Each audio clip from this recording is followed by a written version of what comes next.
Hello, and welcome to the Franchise Connection, where we deal with franchise cases. I'm Matt Fisher. I'm Matt Spare. Today we're talking about Netflix's legal thriller, The Lincoln Lawyer. You've watched this twice, so I'm going to have you recap for the listeners what the show's about. Okay, so the show is about Mickey Haller, the Lincoln Lawyer. He starts off as a lawyer who works out of his car. A defense attorney who works out of his car. Yeah. Not because he can't afford to work out of an office, but because he prefers to work on the road. Okay. The show picks up when he gets a law office, and he realizes that, yeah, even though I have a law office, I still want to work on the road. Okay. So he is still the Lincoln Lawyer. Okay. And he has drivers drive Lincolns for him. Well, one driver. Well, sometimes he drives himself. Yeah. Yeah, so basically, I wanted you to recap just because, I've been doing this for the past every episode, so I thought it'd be fun for you to recap it for listeners. But in addition to that, it's just, basically that's it. He's a defense attorney who gets his best work done while on the road, and he gets some, at least in the first two seasons that we're going to talk about, some high-profile cases. He gets one high-profile case. Oh, I guess two. No, really. He gets two high-profile cases. But the defendants are, one's a high-profile individual, and the other one's more of a staple of the community. Right. Yeah, which is something I liked about the difference between two seasons. So I'll ask you, before we get into talking about the seasons, and again, this is going to kind of be like a last year's episode where we're just going to be... We're going to just be riffing. Yeah, because I learned with a Lazarus review that I don't have to be so detail-oriented with everything that happens in the episode. It's easier just to talk about the show in general than talk it is. About the vibes. Exactly. Like jazz. It's going to be like jazz, which Mickey loves to listen to as he drives. I'll ask you, because you've been kind enough to rewatch this for me, how have you enjoyed seasons 1 and 2? Which, again, we're just going to, at this recording, we're just talking about seasons 1 and 2, and in a couple of weeks, in our next episode, we'll talk about the others. Yeah, but season 1 and 2. How much did you enjoy watching it again? I enjoyed them immensely. Watching them again, it's really such a simple show to rewatch because it's kind of like comfort food. Yeah, in a way. I noticed that too. It's like watching it was kind of like watching a book on screen, if that makes any sense. Yeah. It was like you can open it up, you can put it down for a day, go back the next day, and you don't really, if you want to... There's not a ton of moving parts. It's that, but it's also like, it's a page turner.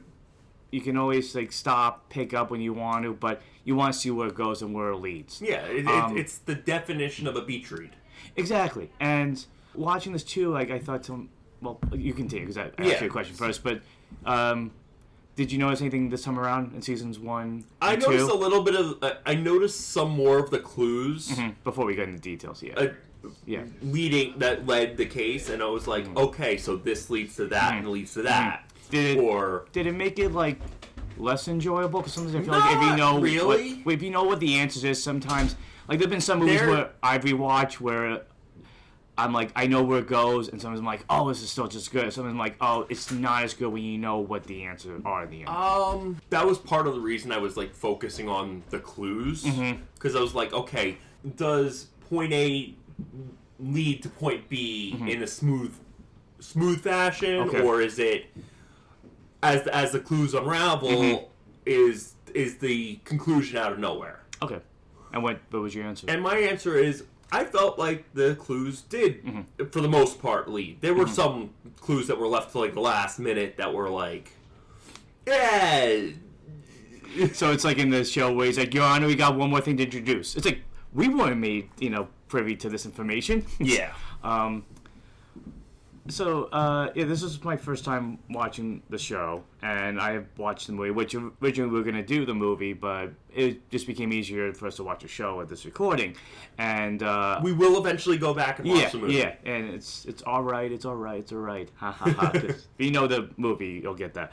Yeah, I watching this from the first episode, I'm like, I even wrote down, like, this is like a USA Network type show that I would have seen in, like, the late 2000s or 2010s. It would have been right at home with like Suits or Royal Pains. Yeah, or even the same era like Psych and... Exactly, yeah. It's like it fit that mold of shows with interesting protagonists, compelling mysteries, and a really fun supporting cast. What I found interesting is, it's on Netflix, but it doesn't say it was produced by Netflix. It's produced by A&E Television. I notice that sometimes a lot of shows do that. It's almost like a distributor thing, you could say. It's like one studio makes it, and then one place distributes it. Yeah.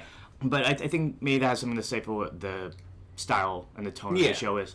Yeah, it's like fun, not fun. It's something that's overuse that word a lot. It's a solid. It's an entertaining drama where you can just enjoy the mystery. It doesn't overcomplicate things sometimes. There's one point in season 1 we might have to kind of figure out what was going on, but you can just tune into it and enjoy it. You don't have to overthink about it. And what surprised me that I did not going into this was David Kelly was the creator of the show, and it shows because it has that Ally McBeal, Boston Legal type of DNA to it. Yeah. And I mean, you look at good legal series, usually can't get better than David Kelly. He has a good way of making the courtroom scenes compelling, like the lawyers are actors on a stage. And I know the lawyer actors on a stage, but it makes it makes the courtroom feel alive instead of just we're going to court. It's kind of like compared to like Law and Order, where it's very like standard and by the numbers. Those scenes, like there's a little bit more energy. Yeah, exactly. And I felt the cast was great. The lead actor who plays Mickey, what was his name again? Manuel Garcia Rofo, right? Yes. Okay. And well, I'll get to him. Yeah. I'll just do it first. Matt's helping me look up the cast because we got to print it out. You can always print it out. Yes. You get Winston. Isn't that the dog's name? Yeah. Winston the dog. The intern at Howler Associates. Yeah, I thought he's really good as Mickey. What I like about his character is he plays a very confident, but not always self-assured lawyer. Yeah. Like, he's strong in his convictions, but he always has those moments where he has to really think on the fly. Where he has to second-guess himself sometimes. Yeah, and it makes him more relatable, and it brings him down to earth. And I like, through different clients that he has, he knows how to talk to them in a way that puts him on equal footing.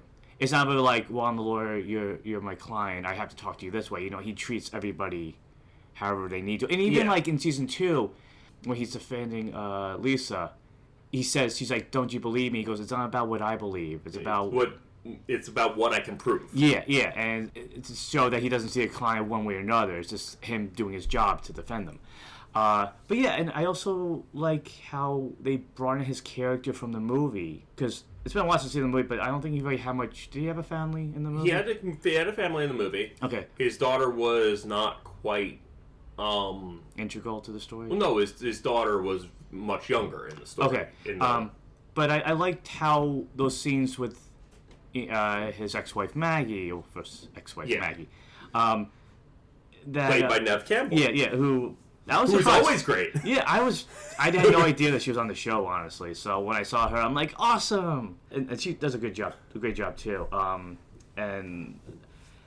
But I like how they really kind of flesh out his personal storyline and his family, and really kind of make it a very complicated situation. And in typical TV drama, there's a big will they, won't they, back and forth between him and Maggie. Like, so much. It's always like they'll pull this way and that way. And I like that. And they even make a point later in the show that it's like, if they don't stop, it's going to destroy both of them. And it's interesting. I want to delve into that a little bit. But I like that they didn't drag it out either, that they made a point to kind of give an answer. But I also like the relationship he has with his second ex-wife, Lorna, played by Becky Newton. And I think it's an interesting example because they make on the point on the show that he kind of jumped in. It was like a rebound relationship. Yeah, it was a rebound relationship. And they jumped in it very quickly. And they both realized it was a mistake really quickly. And I thought I liked the fact that on the show they could write it out that they were better as friends, and they worked better as friends. Yeah. But in some ways, I could see why he would have gone with Lorna, because she's the opposite of everything that Maggie is. She's a little bit more spunky, outgoing, a little bit more fun. Not that Maggie isn't fun, but it's a whole different personality. So the show kind of gives you an idea of why Mickey would be attracted to her, to both of these characters. Yeah, and just like the little other relationships, like I thought the moments between him and his daughter Haley, they, in some ways they helped each other out in terms of like figuring the cases out. Like they're having dinner, and she kind of says to Dad, like, "Oh, use your own advice. Like, take a break from this. Take a break and look at something else." Which is always great advice. Yeah, I mean, it helped that. I like binge watching shows and binge watching movie series, but it does help once in a while to take a break in between, because watching season 1, I know I'm sidetracking here, but it did help to watch something in between just to kind of clear my head a little bit and then jump back into season 2. I'm moving back to Mickey, but I think you really need Mickey to be somebody that you root for and that you care for and you can relate to in different ways. And Rolfo, he does a great job, especially for these first 2 seasons, establishing Mickey and who he is and what he can do. And there's one thing I would like more of is in season 1, I kind of gave it my own label of legal detours, where he's driving and he's talking to Izzy, who's his driver, about, how things work and how law works and how lawyers work. And I want a little bit more of that in season 2, because I thought it was like a little fun thing, and for a while I thought that was all in his head, and kind of was up to a point. You find out like where they're driving to. So I'm jumping ahead of myself though. And then there's also Izzy, played by. Izzy is. Speaking of Jazz J. Cole, and I like that.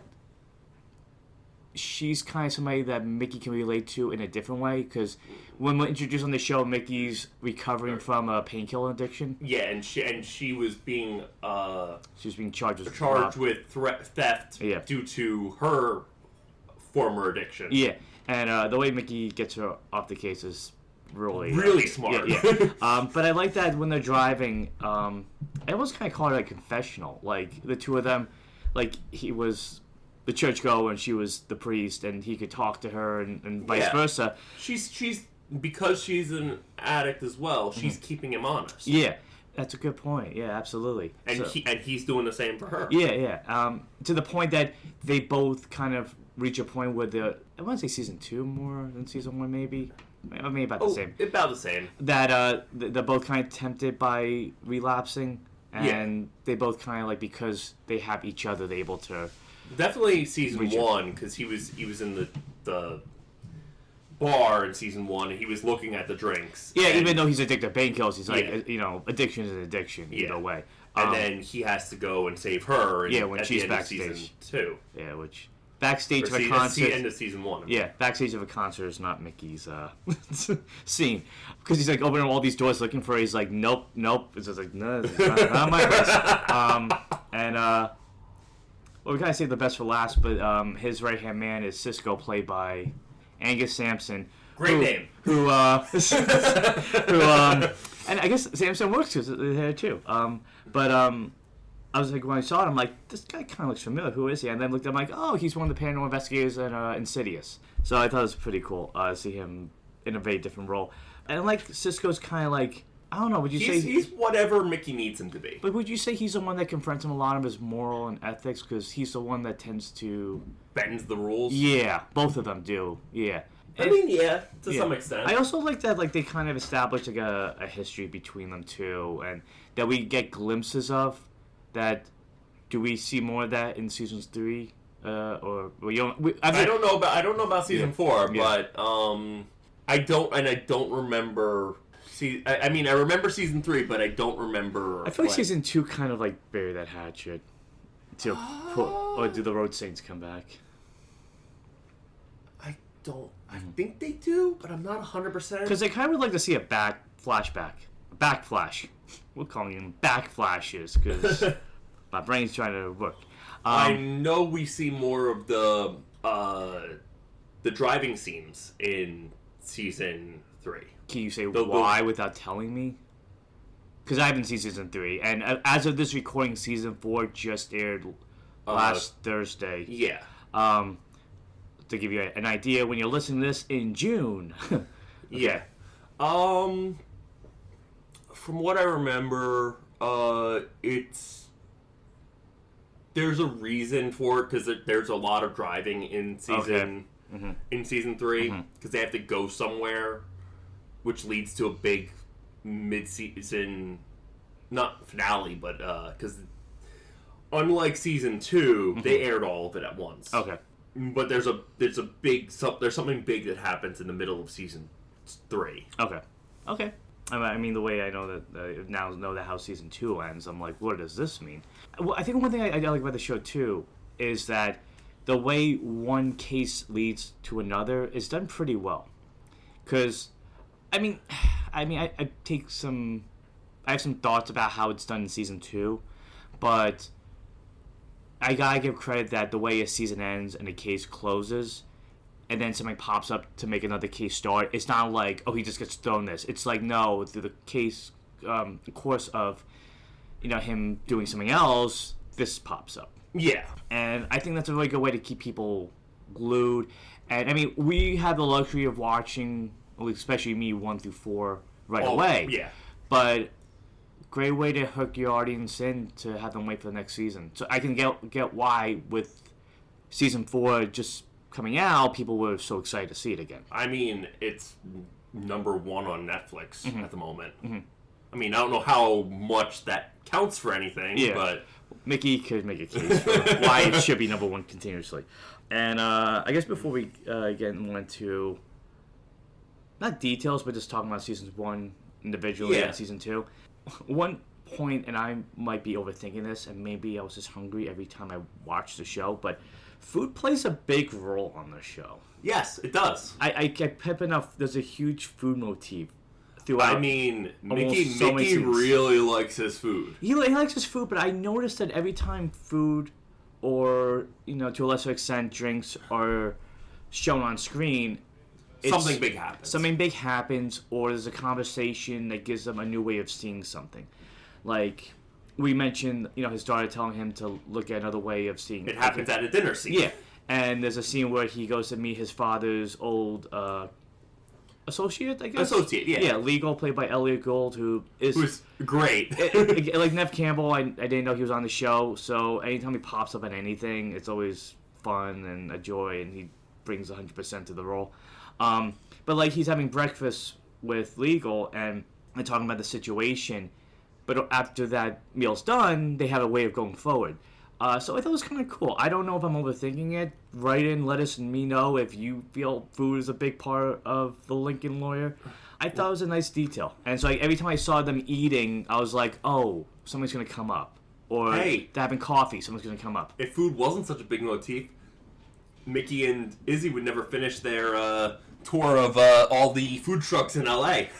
That's right. And that's, I mean, I gotta say, there's like one scene where like he goes to get octopus dumplings. I'm like, yeah, I tried that. That sounds pretty good. Or, Lisa has a restaurant that's Asian Latin fusion. Yeah, I mean, I'd definitely try that. I mean, there's something, the food looks really good on the show. I'm making myself hungry now by talking about, but yeah. I mean, yeah, it looks really good. Let us know, because I feel like food is you can replace with a light bulb. Yeah. And they every time they sit and have a bite. It's either food, driving, or courtroom scenes. Yeah, pretty much.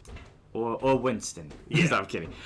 Winston's great. Winston and Roomba, the best interns any legal firm could have. A dog and a vacuum cleaner, especially for Mickey. It's just funny when I saw that. Much better than the interns they hired in season 2. The ones I see for like a few seconds. The ones I had to point out at the wedding scene, spoiler, that they're like, who? Mickey didn't even know who the interns were. He was so busy. Like, who are they? They're interns. It wasn't even at the wedding scene. First, they show up at his birthday party. Yeah, that's what I mean. Yeah, and they're like, who are these people? And they're like, oh, they're the interns. Just pretend to like them. I'm just imagining that casting call. It's just like, we need background characters that can emote feeling weird and awkward. We need college-aged background actors who can act weird and uncomfortable. Do they show up in season 3? I don't think so. Maybe season 4. I hope. You'll find out when we talk about season 3 or 4. But yeah, so those are all overall thoughts on the show. It's you said it best, and I agree that it's like opening up a good book, and you just want to see what happens on the next page. Yeah, it's like for me, it's like opening up a nice beach read.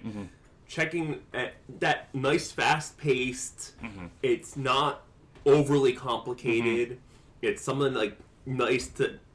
Honestly, it's something nice to like have on like a palate cleanser. Yeah. I mean, that's what this has been good for us because we just got through watching all the TNG movies. We just watched Bright. At least you've listened to that. And so I was excited to tune into this because I'm like, oh, this is going to be something a little bit more easier for me to focus on and watch. I also like, too, that the show, it knows how to broaden its scope. And what I mean by that is the family stuff with Mickey and Maggie, his daughter.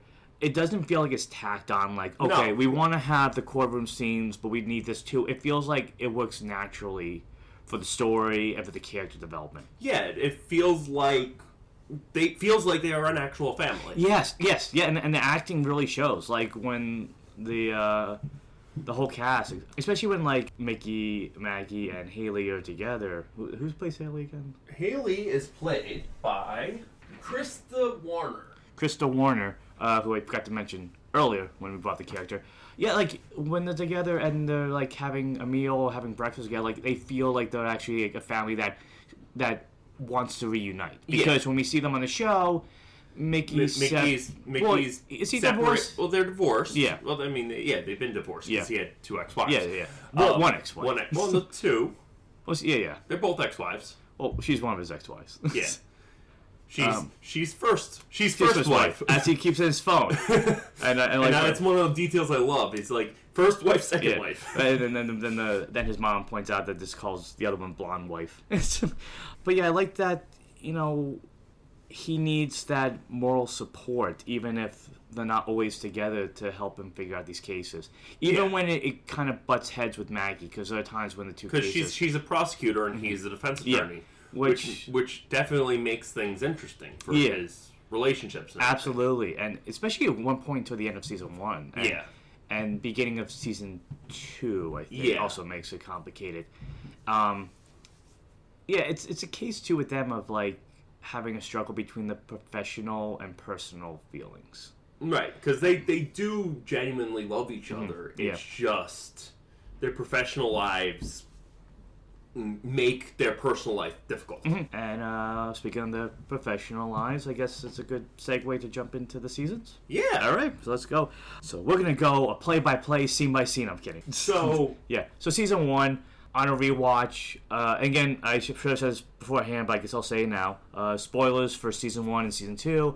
If you have not seen the show at all, and you want to wait to find out what the verdicts are, please wait to watch those and then tune in to our review. The, highly recommend the show. Yeah. It's honestly, especially if you want a nice palate cleanser show. It's also because, like, for me, watching this the first time, there's a lot of, like, whoa, oh, man, or, like, what type moments that are fun to be surprised by without knowing where things go. Because so many times it'd be, like, asking you a question, like, so what does this mean? You're like, you'll find out, or, just keep watching. Yeah. And I'm glad that was the case. No pun intended when I said case.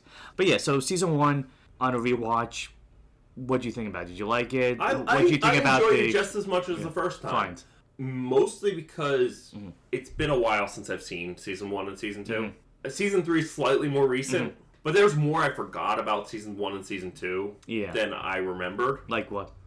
Like, I forgot specifically the whole, how the clues panned out. Okay.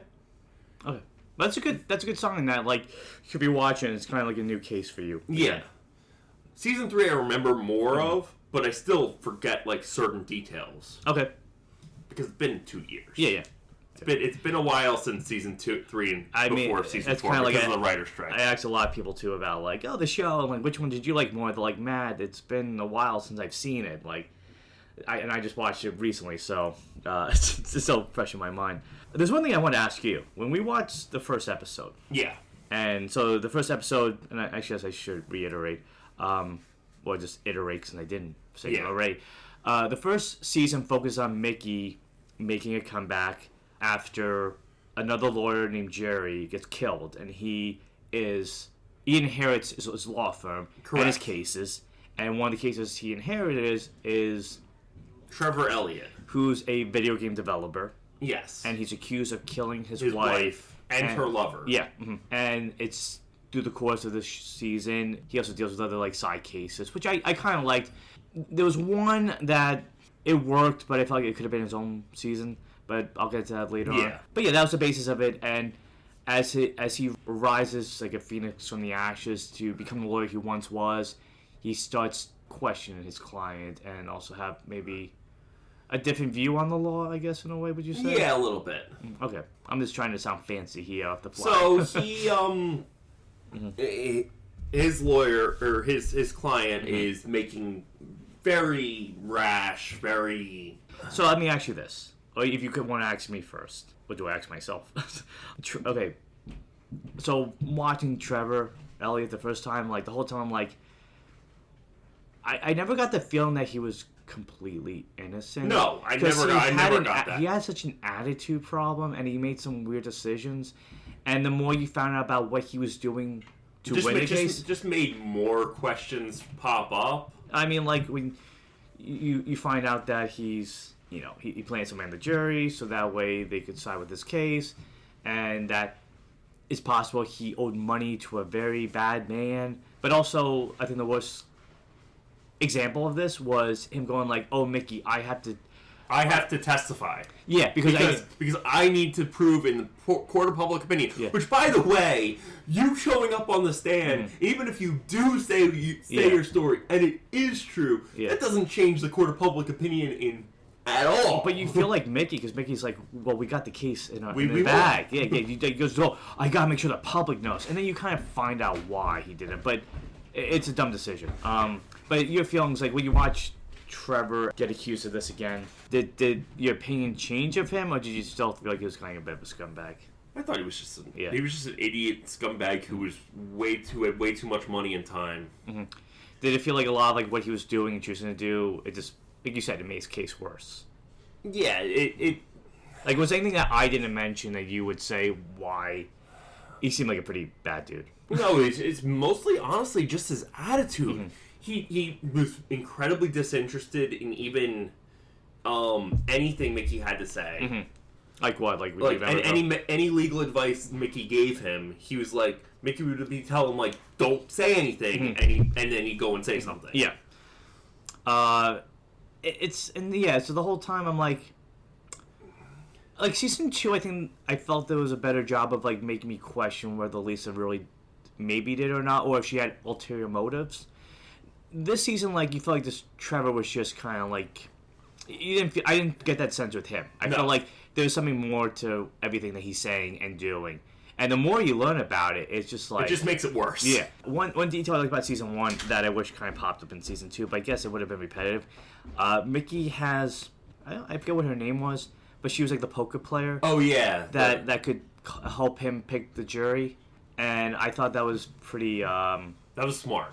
Well, especially since Trevor didn't want any jury advocate. Right. Oh, so him hiring the backroom poker player and to sit in the back of the court and like, keep an eye on the jurors. Yeah, I mean, it shows that, there's more that you can get out poker than you might think on the surface. I want to see a spin-off with her character. I think she's just a cool, like a femme fatale type character. Yeah.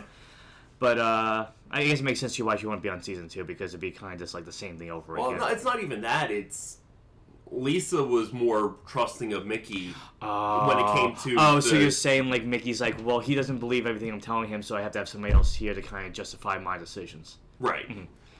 And her pointing out to Mickey that Trevor's lying because he always rubs his leg. He made it so noticeable when he was testifying. Like, it was like it didn't help at all. And it's like, again, Mickey going like, you shouldn't be doing this. The way that the case rolled out, how did you enjoy it? I enjoyed it. It constantly kept me interested and engaged. Even though I'd already seen it.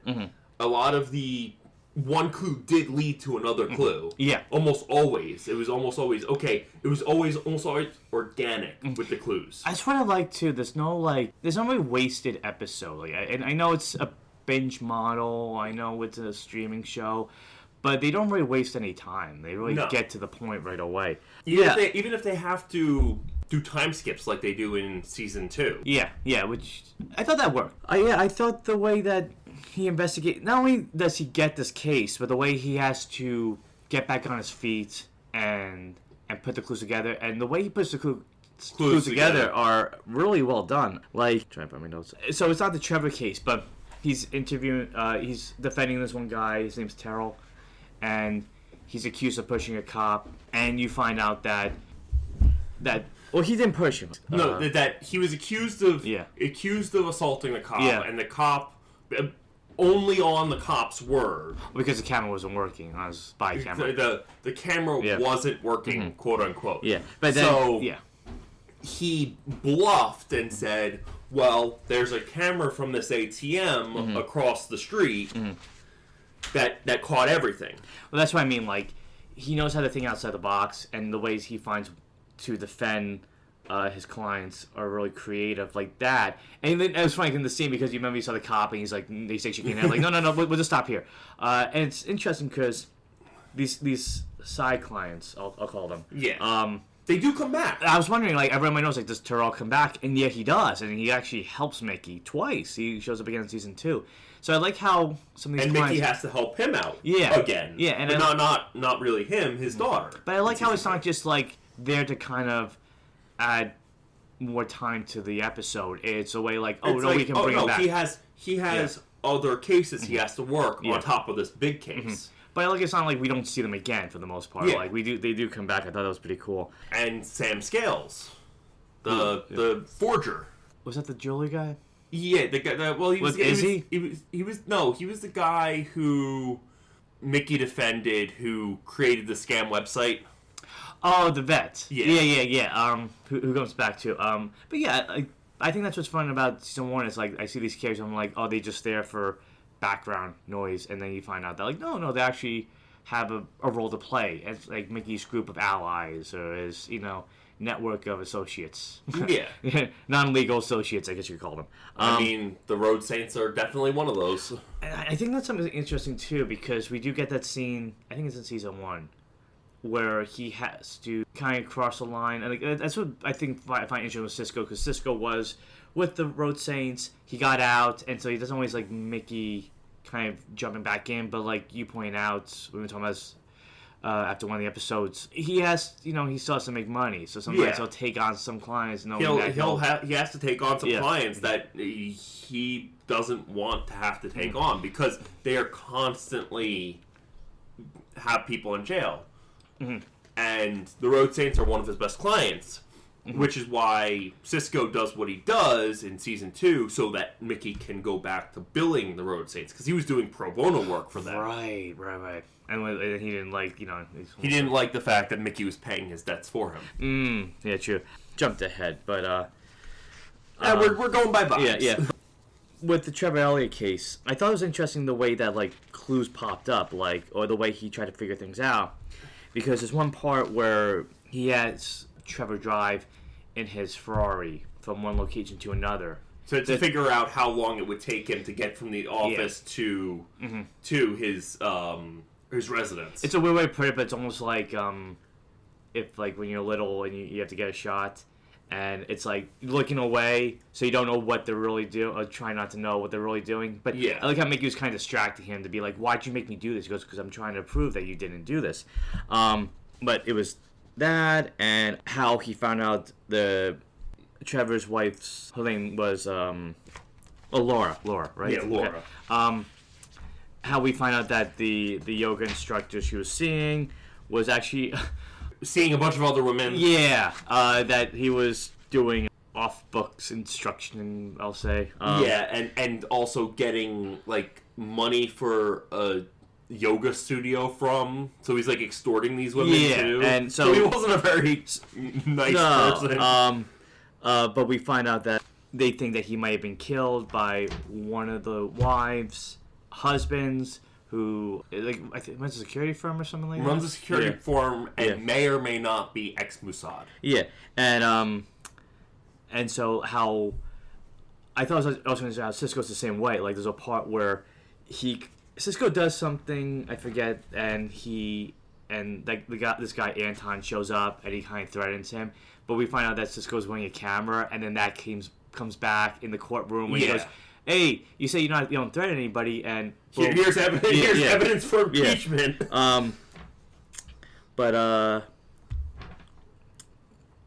So basically, I'm just trying to point those things out. How Mickey really does a good job of like looking through all the clues and thinking outside the box, usually over food. Yeah. To give him Sometimes he misses a couple of things. Like I thought that was interesting too. With towards the end of season 1, when he's being followed, when he gets a call about Izzy. Yeah. And he ends up having to getting a DUI, and he drives down the road and gets attacked by the juror.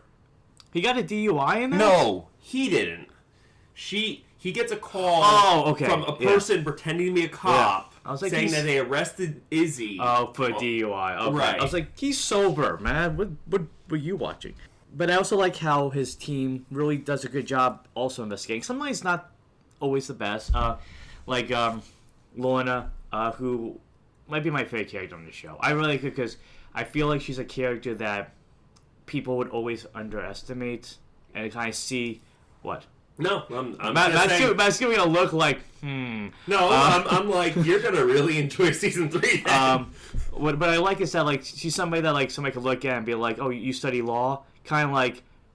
I keep comparing to Elle Woods, and like she's like, what? Like it's hard, like, but she's not like that. The fact that she's much smarter than people give her credit for. She's very smart, and I like she has a very bubbly personality, and she helps keep Mickey in line too. Like she'll call out his BS when she needs to, especially at the mid-season finale of season 2. Yeah, or when they get into the fight, because they lose a contract. Yeah, and so I like how she also kind of, through helping Mickey, gets her own bit of confidence too to go back to law school, because she went to law school, and there's an incident that.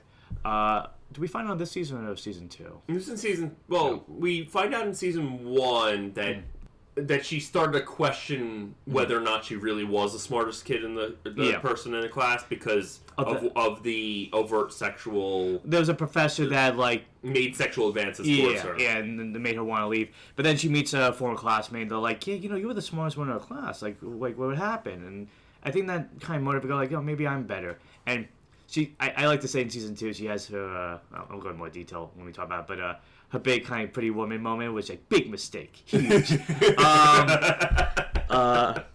But yeah, and so I bring it up because like she does her own investigation.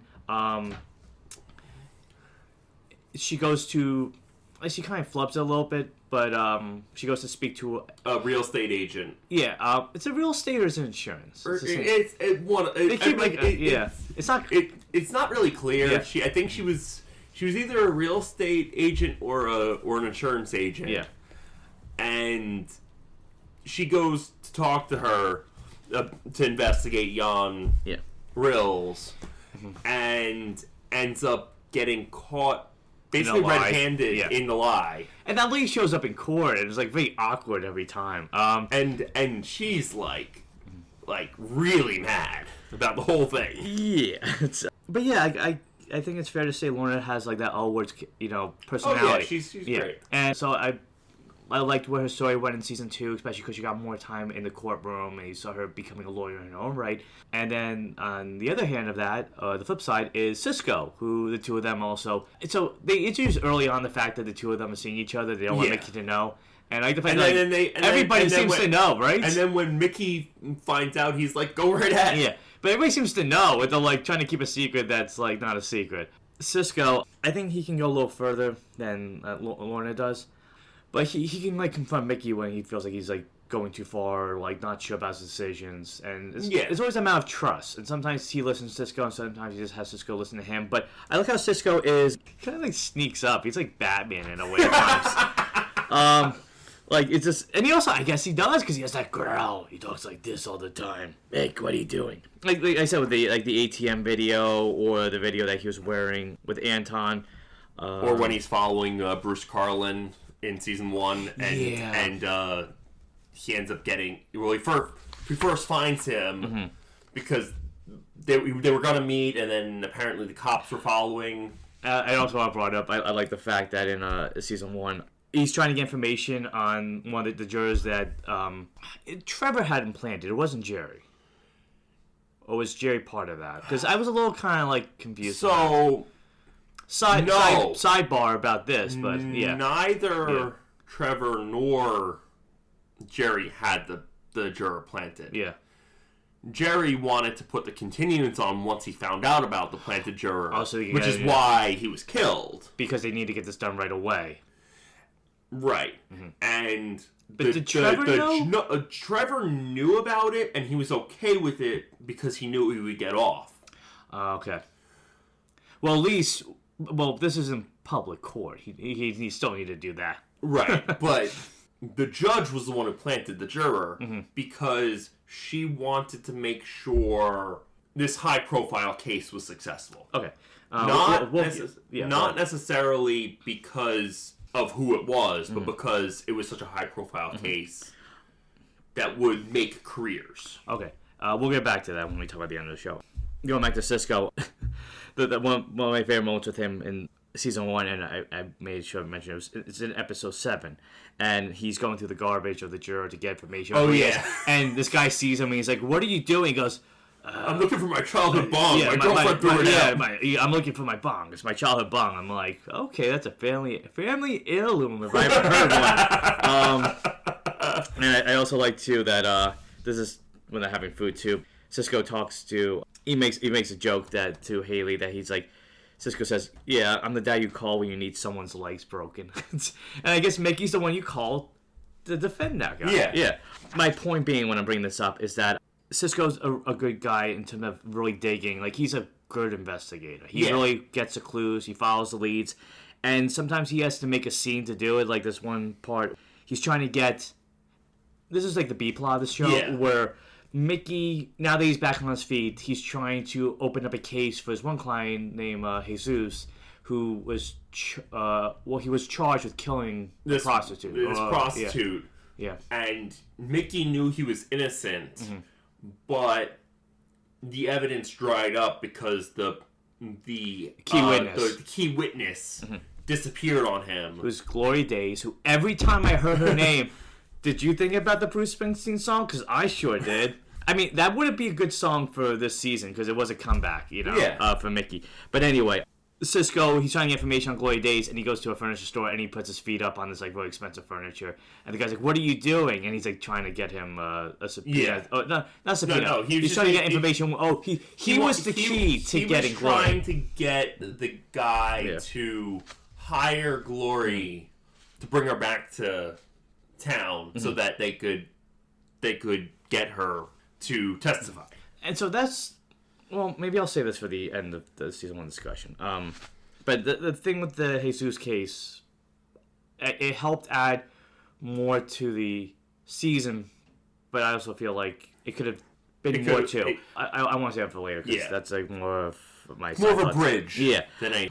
Going back to the Trevor case, like, I really like... He makes a point, because he says, like, when you get that moment and you kind of find that little key or that detail that you really wanted, it's like such a win. It's such a feeling that you can't replicate. And you kind of get them when you're watching it. Yeah. Like, for example, Trevor keeps saying that he's innocent, and he never once said to Mickey that he was guilty.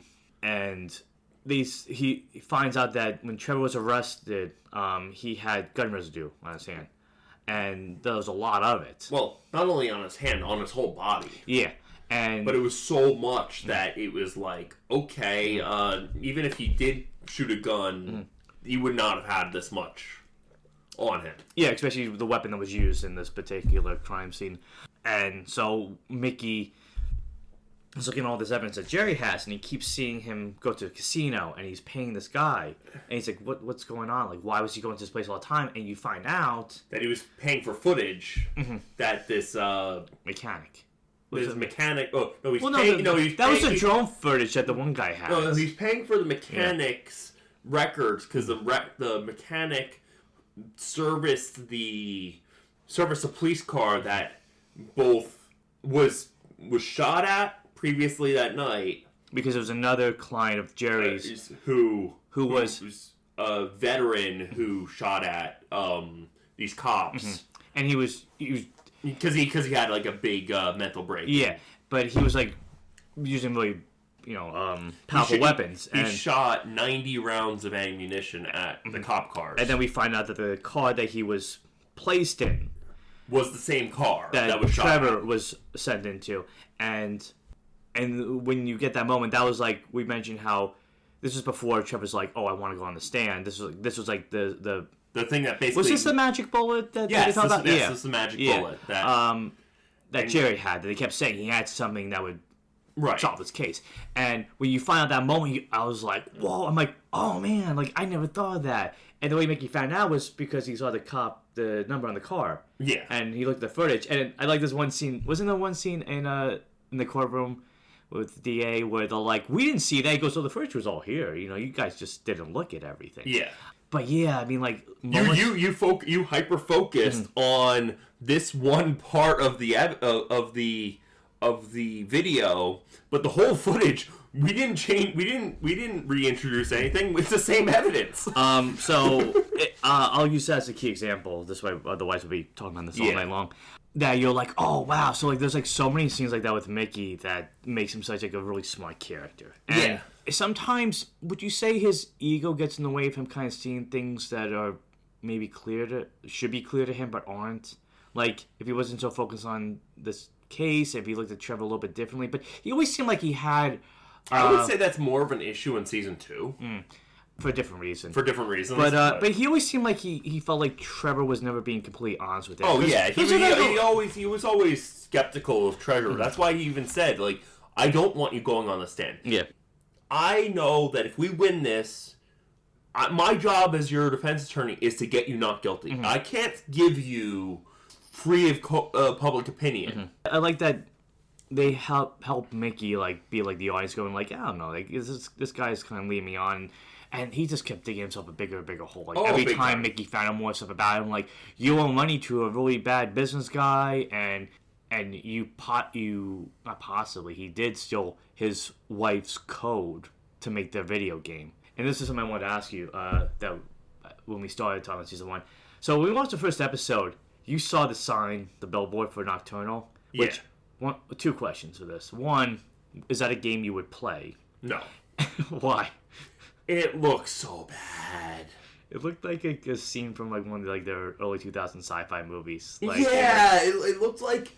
But man, it was realistic. They kept making a point that they cracked the code to make it more realistic than anything else, and I'm like, no, I played more realistic video games. It didn't look any different than like a cutscene from like it didn't even look like a cutscene from a game that had hyper realistic graphics. It looked like a cutscene from a game made in the early 2000s. Well, that's what I mean. Like, isn't there a game with like Mark Hamill did a voice and like they used actual actors? You mean Wing Commander? Yes. Yeah, they look like that to you? Because I guess it kind of maybe a little bit. But Wing Commander was better? Because it was real people footage. So was this. This was not. I like to make also there's charm to those old FMV games. This felt like just like a generic kind of like post-apocalyptic game. This looked like something out of like Metro 2033. Okay. Which is early 2000s post-apocalyptic game based on a book series. And the game graphics aren't like awful, but they're like they weren't trying to be realistic. So well, I like that Mickey makes a joke about the game. There's no Mickey or the DA who go on, and I'll talk about him after this. Yeah. But they're like, oh, what's the game about? It's like a post-apocalyptic world. We got to survive. He goes, people want to play something like that. So my other question for you was, in the first episode, you see a billboard, and I heard you go, oh, and you took down notes right away. Well, why'd you say that? Do you remember? Because I thought that he was... Originally, I thought he was just going and seeing the billboard and being like, oh, there was a connection between this location and... Well, he kind of did later on, right? Yeah, a little bit, but it wasn't because of the billboard. Okay, it was it's because of the cop car. It was because of the cop car. At the casino, yeah, okay.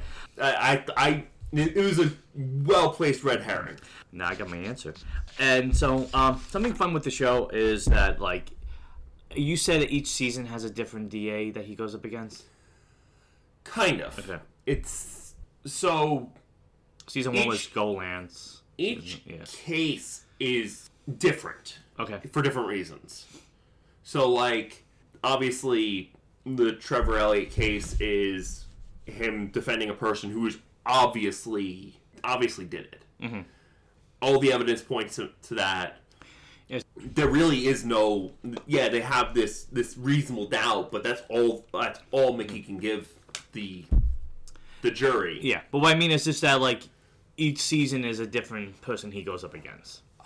Like I'm trying to remember the season 3. I know season 1 and 2, definitely it's a different person, but I know Andy is a major character in season 3. I bring it up because I like the fact that he has to learn how to defend differently against different DAs. Yeah. And I feel like...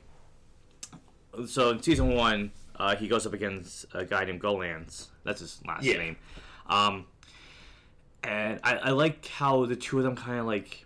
a bit evenly matched. They know how to like kind of think in the same level in a way, and it's in a way to make the case in the same way. And so, Meg even makes the point they're very similar types of characters. Yeah, so I liked how the courtroom scenes was like really kind of them trying to outdo each other. And in season 2, and when we talk about that, I'll explain the difference. But I liked how he gave him a worthy foe. Yeah, and even like I find it interesting because even though like they are on opposite ends, there's a mutual respect between them. Especially with that last scene of, or one of the last scenes of season 2 with the whole giving the coffee mug. It's official in that season that he's actually the number 1 lawyer. World's number 1 lawyer. Yeah, that's right. But yeah, I thought the acting between the guy who plays Golance and when we do season 3 and 4, we will print out the cast list to make this easier for us. But if you can't find the name, I can't find it. Okay, you can always. But either way, the acting between the two of Mickey and Golance, it makes it compelling, the courtroom scene, because it's like a tennis match between the two. But like, how do you feel? Did you feel like he was a worthy opponent? Oh yeah, he was a solid opposition. Yeah, I prefer Andy. Yeah, she's got more character. That, and she plays it fast and loose. Like, Golance kind of like played it by the book the way Mickey does, but Andy kept throwing things at him that he didn't expect, and he did the same to her. Yeah. But yeah, so overall the case, I guess we'll just jump ahead because, like I said, if we go into every detail, it's gonna be we find out at the end that so Trevor does his court of public opinion works, I guess, because he gets off. Mm-hmm, he gets not guilty, and then I would say the court of public opinion thing worked. I think because he still gets shot and killed by the realtor. Yeah, and in a very dramatic fashion. He's doing a press conference and he announces the big merger that he was trying to get passed, and then because he was trying to sell the company, right? He was trying to sell the company, and the reason he killed his wife was to keep the code and prevent her from leaving the company. Yeah. And taking the code with her. Because without it, his games would suck, and they wouldn't have a merger. I mean, his games would suck even with the code. He had a cool office, though. It looked like something from Arrow. It looked like something It reminded me of, I forget the what was that Google copy in Silicon Valley? Oh, I know what you're talking about. I don't remember it. It reminded me of that Office. Yeah. But so Trevor, he wins and he gets shot. A character we forgot to mention, Detective Griggs. Yeah, who I really liked.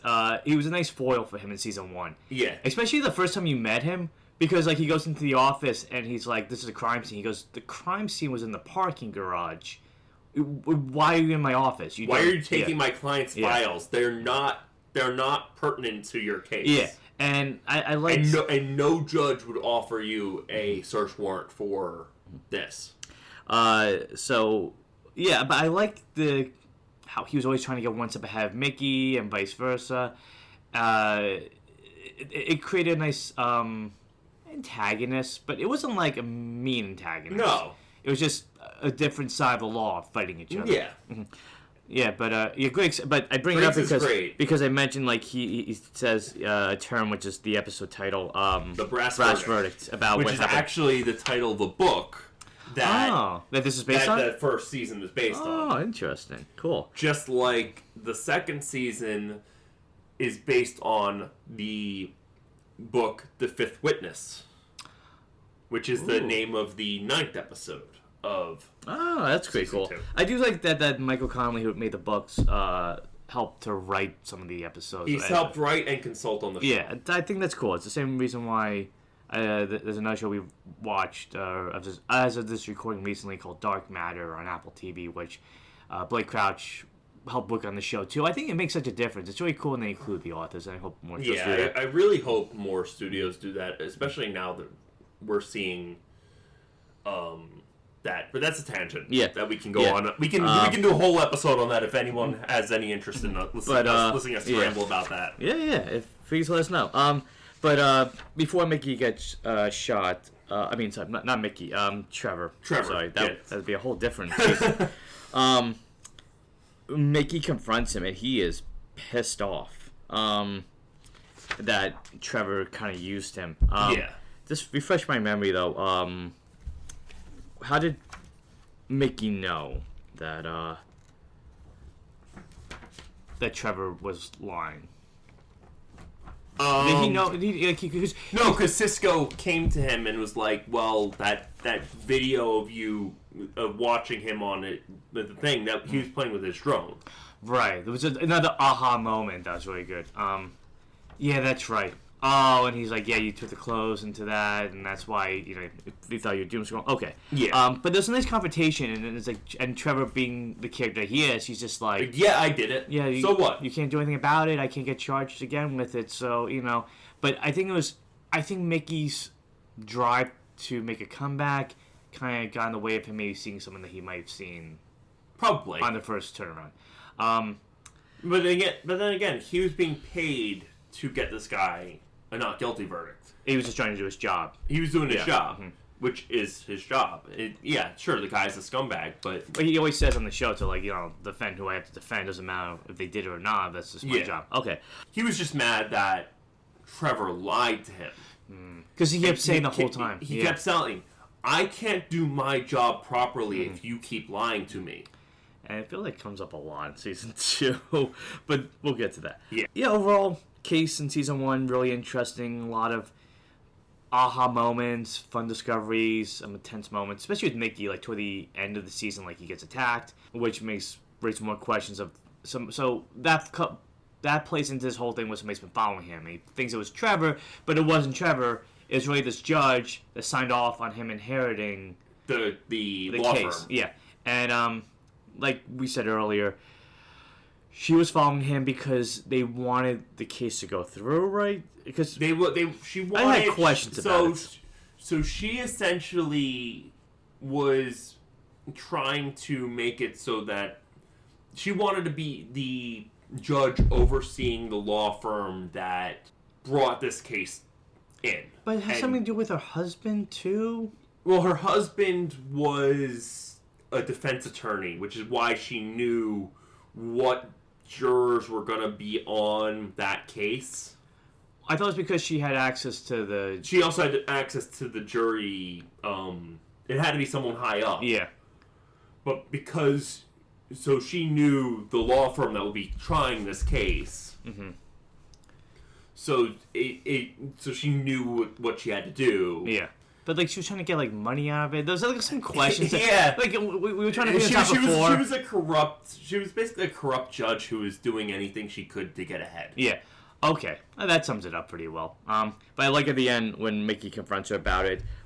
He's like, you're going to need a good defense attorney. He goes, and I'm off the book. Yeah.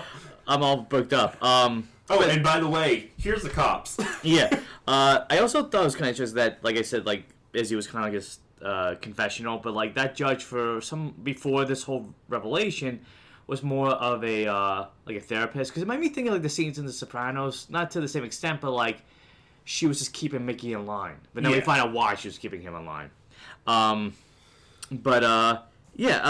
Overall, this interesting case. Like I said, a lot of exciting moments that go with it. It'll keep you guessing what's going on.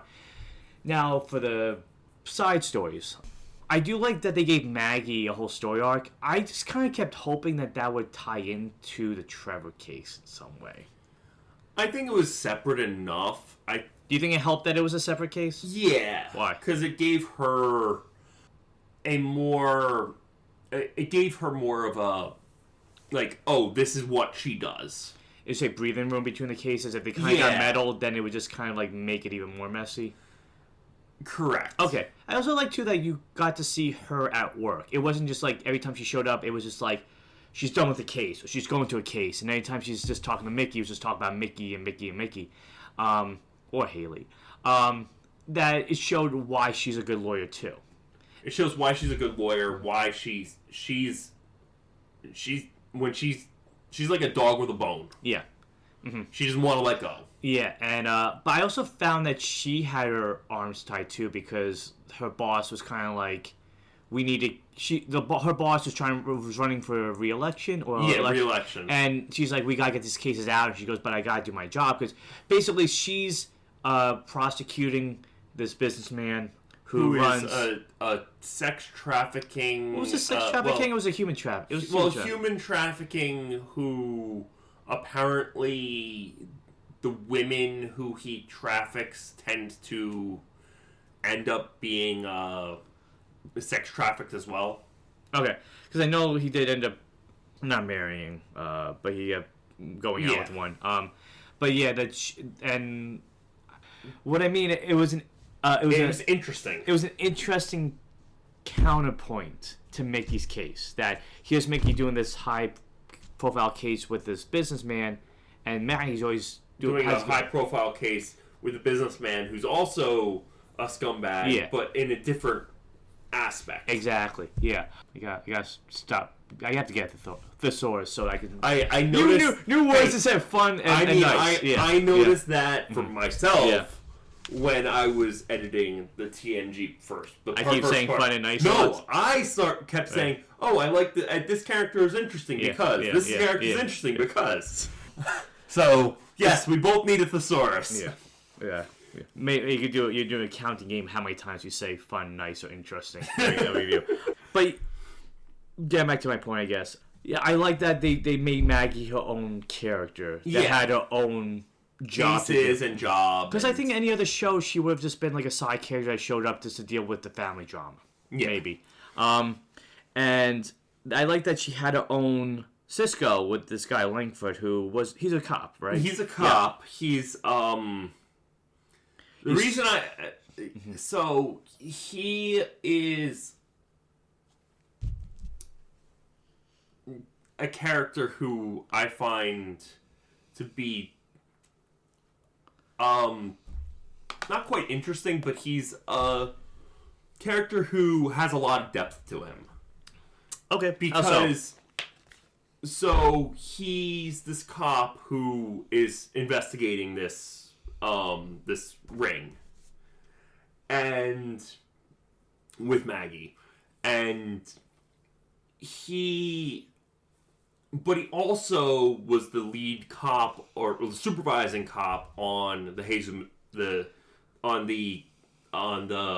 Jesus case. Well, Martha Renteria murder. Yeah. Which Jesus Menendez was framed for, or was arrested and charged for. Which in the book that goes way darker than the show ever went. So he was the lead or the supervising investigator, and he's the one who's behind getting the vice cop to go to the hotel where Glory Days was staying and threaten her. Yeah, we find out in the last episode of season 1, and I like that did carry over to season 2.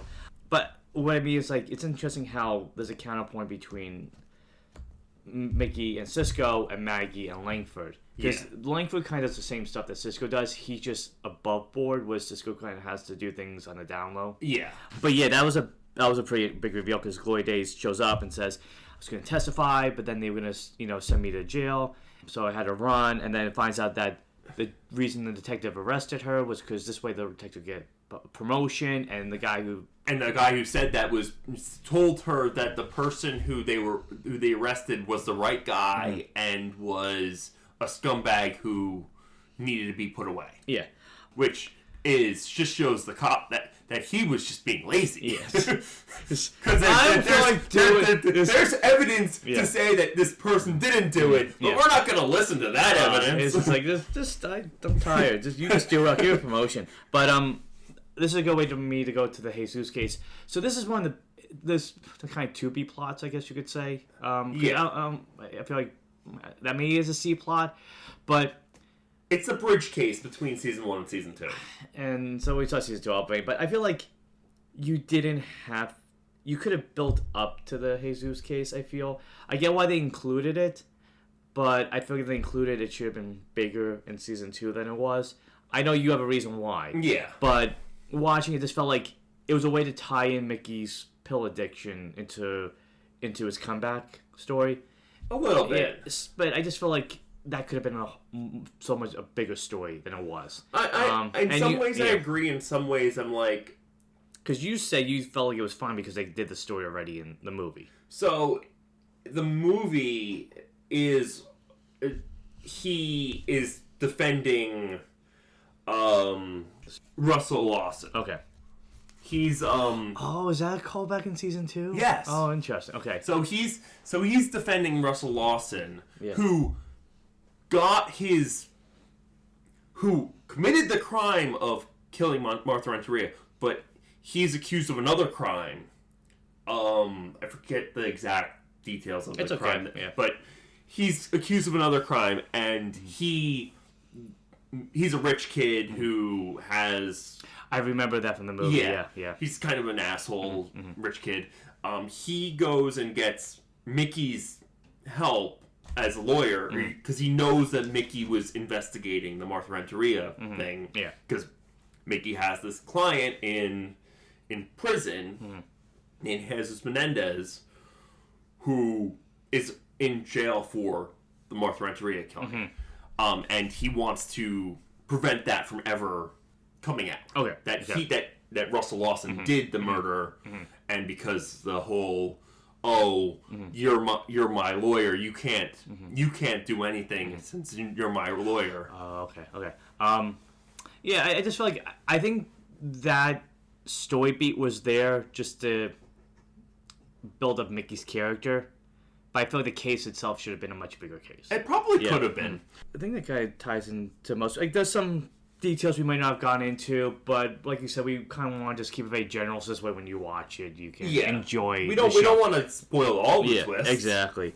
Now, like, I try to have Matt answer for me every time I ask him a question.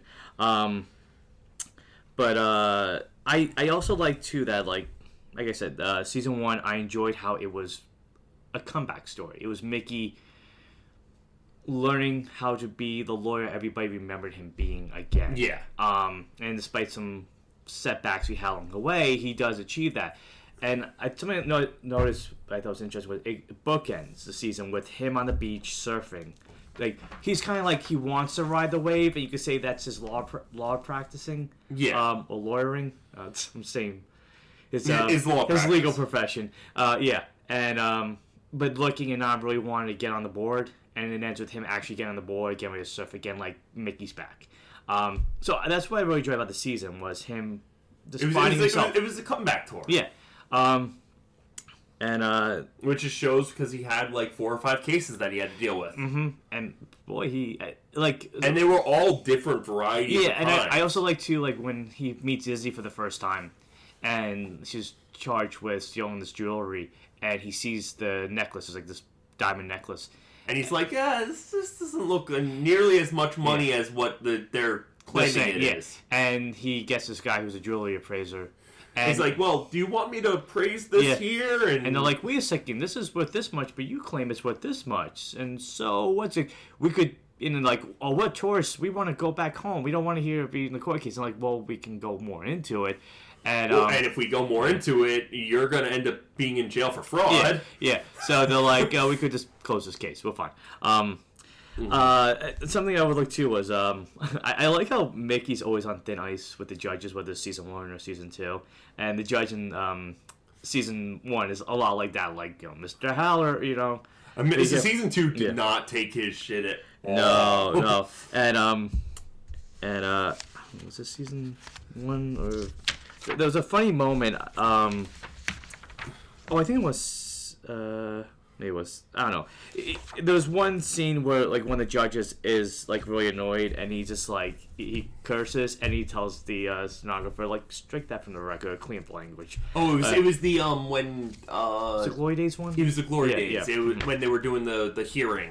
Yeah, because he had enough. Yeah, I like too that it's not just the DA that he has to deal with, but the judges too, and he.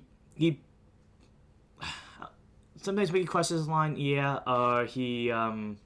oversteps his reach, and I think that what makes things exciting because it's not just with his opponent, but with the judge. He definitely stretches legal ethics quite a bit. Yeah, and even legal points that out at one point. Yeah, a lot of what we're talking about, and like I said too, I like how and the tease at the end is the guy with the tattoo. Yeah, who was the real killer. So I was like, oh, that's a good way to make you want to watch. Yeah, season 2, but this final thought was again the stuff with him and Maggie. I wrote down my notes oh, they get back together. Oh, they won't. But it's not done in a very kind of sitcom way. It feels kind of like the moments that open up and they're maybe there's a chance they can get back together again. And even I think it's Haley says the mom and dad sequel. I guess what will happen. But good acting on for Mickey and Maggie's part. They make this relationship feel very. Authentic one detail I really liked is Mickey will talk Spanish to Haley or to Lorna or something, and and that's very realistic for a Mexican American. Yeah, I like too that they made Mickey he's half American, half Spanish, right? Half Mexican, half American. Yeah, and so it gives him more of a character traits to deal with, like the scene you talked about, or how you get more into his backstory of how he had to live in Mexico sometimes with his mom and America with his dad, and why he has such knowledge about LA, but and also hates his birthday. Yeah, well, that's a whole other story. I guess, and that's that's overall thoughts on season 1. It's a really good introduction to the character. It's a really good mystery, and it's a lot of fine acting. It definitely check it out. But on the note you ended on, it's a good way to jump into season 2. Yeah. So season 2, he gets another case. Well, first of all, he's on top of the world. They should have been playing that song.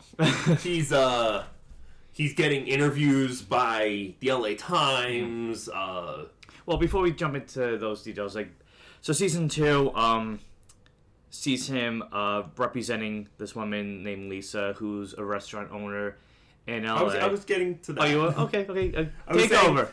So he starts off. Here's the wheel of the link. Take it again. Well, he starts off on top of the world. He's getting interviews. He's getting photo taken of him. He's in magazines and everything. So he goes. He's He's for doing his job. He's mentioned by Jake Tapper on CNN. Yes. Who calls him the Lincoln Lawyer? Name drop.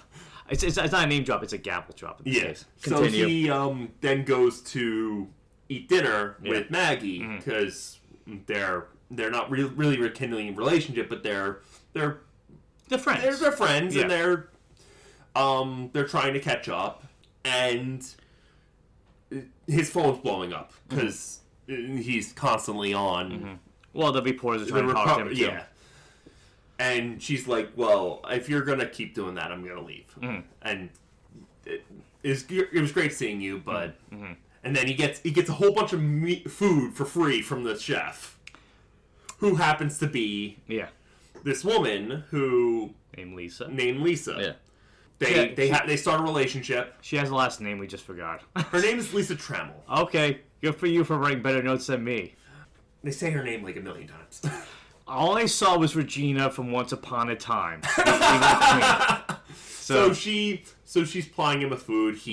They start a relationship, and she ends up getting arrested for murder.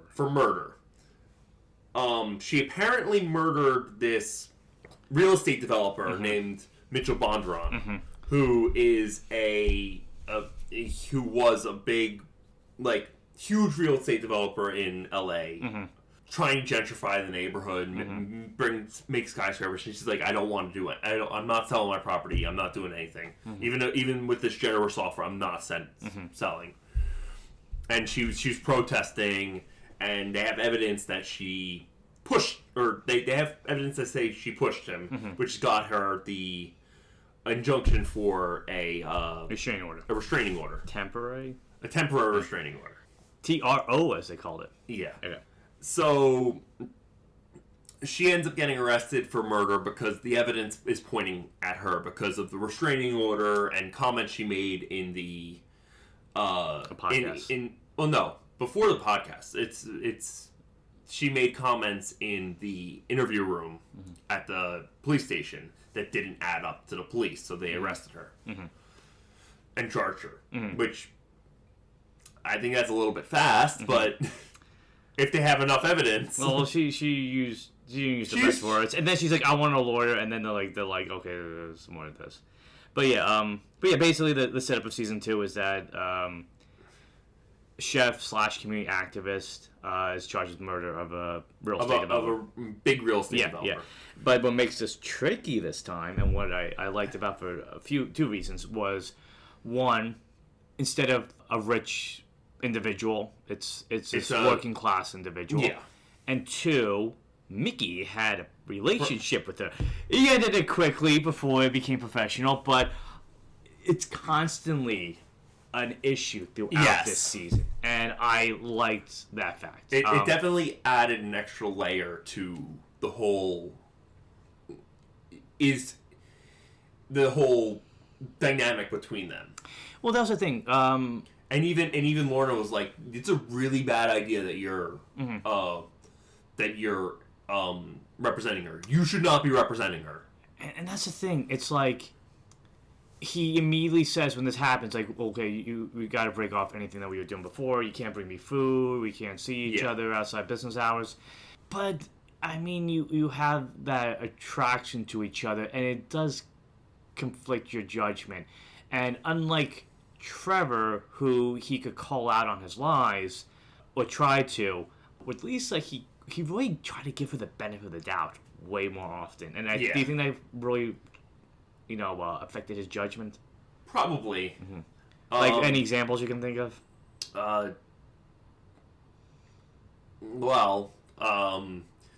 Not to jump ahead, but spoiler territory. We've been spoiling the whole thing, but go ahead. So the season actually opens up with him being beaten up in the parking garage. I like too that in my notes I'm like, another parking garage, and then they said like, the parking garage again. Oh, it's funny too because they make a point that like 10% of crimes take place in parking garages. I'm sure I don't know how accurate that statistic is. But it's kind of funny that not only does the murder that is being investigated take place in a parking garage, but he gets beaten up in his own parking garage. Well, that was the thing I was going to say. I was like, it's 10% of crimes in parking garages and 10% of Lincoln Lawyer opening scenes take place in parking garages.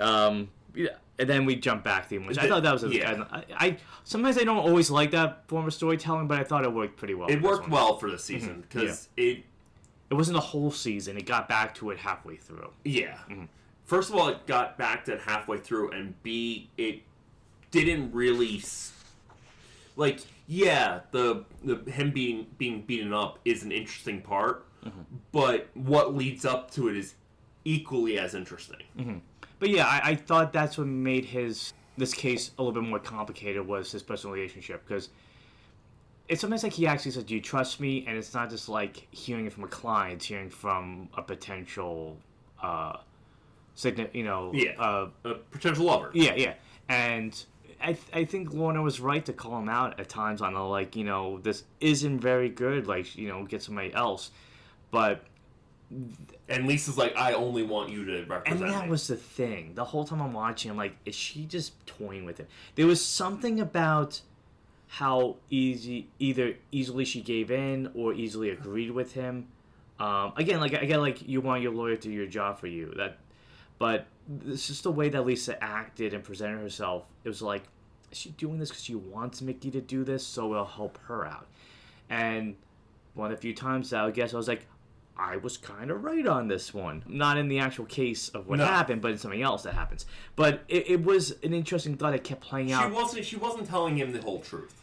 And there were moments where, like he's like, oh, so sometimes I didn't know if she was putting on an act or not, and I guess she kind of was. But she'd be like, oh, I shouldn't have done that. So she gets arrested and she needs bail money. It's like $2 million. So she goes to a podcaster, true crime podcaster, yeah, and offers her, and offers her to sell him her rights to get her out of prison for bail money, which was an awful idea because she already signed over whatever rights to Mickey. Because Mickey's. So it made me think too. I'm like, is that why there's so many Lifetime movies? Sometimes. Probably. It's basically he's saying to Lisa, listen, we can get bail money by selling your life rights and selling to a TV or movie studio, and they'll make a show or movie about it, and this will help us out. But then the podcaster steps in, and he kind of tries to act like a lawyer too in some ways, and Mickey's like, step out, you're in the wrong lane. Yeah. Did you ever? I mean, so you rewatched season 2? Season 1. I remember more about season 2 than I remember about season 1. Does that mean you like season 2 a little bit more? No, I like them about equally. Okay.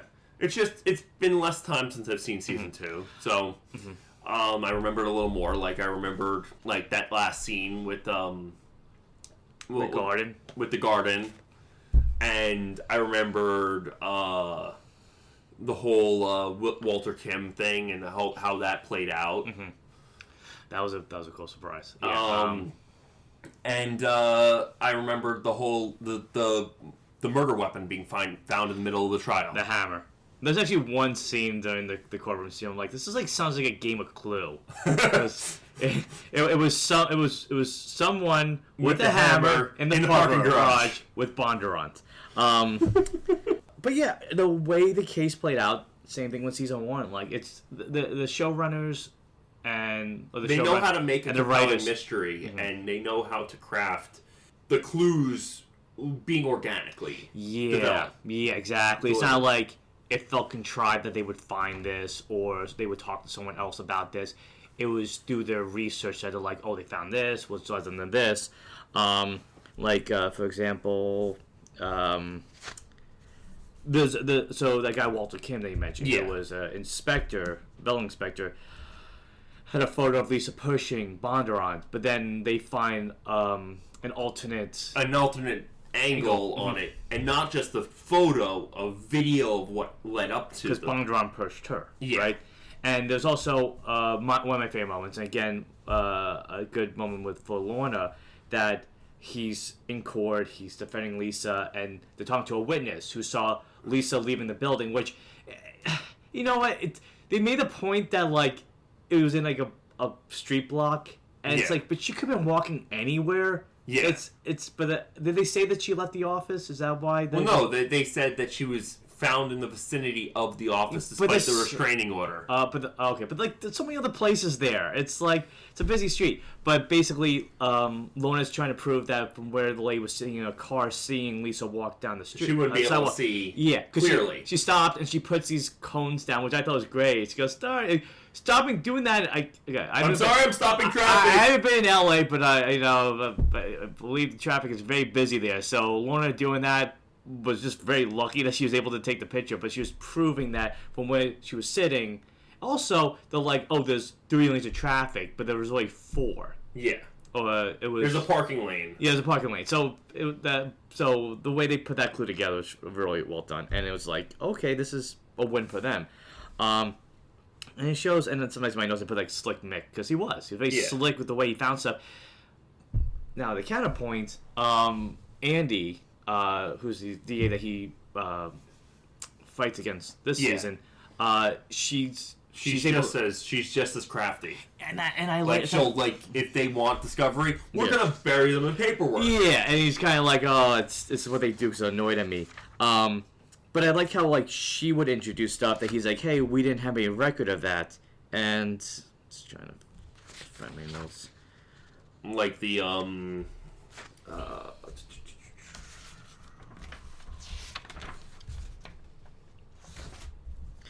well, one thing from Mickey was that he wanted to get Andy off the case because he said that she talked about it with Maggie. Yeah. And he goes, that's, unethical.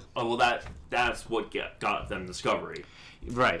But it's like Mickey does that, and then the discovery happens. And she buries them in paperwork. The plea deal? So, no. One thing that Andy does is introduces the gloves that have the blood on it. Yeah. And Mickey's like, we had no record of this. And she's like, I just got it back from the forensic lab today. So there was a lot of that. I like that in season because it kept things, you on your toes watching. And like, you got this at the last minute, but they didn't know. So how do you react? So you're forced to have your characters figure things out. On the fly. Yeah. And I think that made this case a little bit more exciting. Made than season 1. Season 1 was good, but I think there's a little bit more. I think there was. I like Andy as a character more than I like Golance. Yeah, because she doesn't. I think Golance kind of admires Mickey in some ways, but Andy doesn't as much. She feels like he's a little shifty at times. I mean, they're both lawyers. Yeah. But I also like that they kind of have like a mutual respect for each other, and especially at the end. Especially at the end, and kind of a blossoming relationship, maybe, possibly. Is that a tease for me for season 3? Maybe. Okay. But yeah, I guess that's what I mean. Like, the DAs that they have Mickey go up against, they're able to challenge him in different ways. Andy challenges him by having to really big set thing on the fly, and Golance challenges him by saying, like, how do I outthink myself, since both of them kind of think the same way. But yeah, the courtroom scenes with them, you felt they were a little bit more exciting then? Oh, yeah. Definitely. Yeah. Also, I think there was less of them, because they spent more time in season 1 on the Trevor case than they did on the Lisa case in season 2. Yeah. Well, because I think there's a lot of time skips, but they did them effectively. Yeah. I also like, too, there's one part where, Andy kind of has the same attitude that Mickey does when he gets annoyed. Like, they're in the judges' chambers, and Mickey gets called to judges' chambers way too often. Oh, well, it's like the penalty box for him. It has to be, put in place. That's what I mean. The judge is always like, you're on thin ice, I know. And I did like this judge. I thought had a little bit more personality in season 2. Yeah. She didn't give out candy like that one juvenile judge did. Well, I want to get to that after we talk about the main case. But this judge made a point to me that I should never have pecans with frozen yogurt. Also, if you crack your tooth on a frozen pecan while eating frozen yogurt, would you immediately go to work right afterwards? Well, no, she didn't. She delayed work by 6 hours. 6 hours? I would still feel a little sore. She went to the dentist. She got the painkillers. She also had to sit through a long performance of Our Town for her grandson. The world's longest performance of Our Town. So this was just like a really bad cherry on top of a bad yogurt sundae. But I liked how, like, the judge in season 1 really didn't want to tolerate a lot of Mickey's antics, and this one would tolerate it up to a point. Yeah. But again, like in season 1, there's a lot of good aha moments.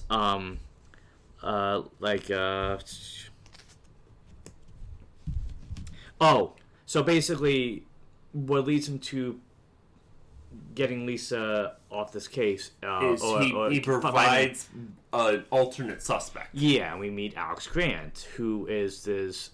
He presents himself as an entrepreneur, and he's trying to get the rights. If you listen to this in the future, they're preparing for the 2028 Olympics, and he wants a contract to build the stadium. The way Mickey uses Grant is just really outside the box. Because he knows that Grant has ties to organized crime. Yeah. And he's like, well, okay, he's got ties to organized crime. He may be a legitimate. Well, it's because of his dad. It's because of his dad and his uncle. Yeah. Who's a good baker of baklava. Don't forget that.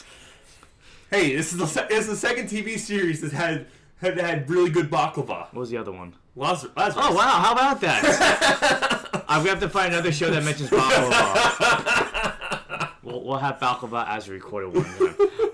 But continue. So, Alex Grant has ties to organized crime through his dad and his uncle. Yeah. And Mickey's like, well, you're under investigation by the feds for possible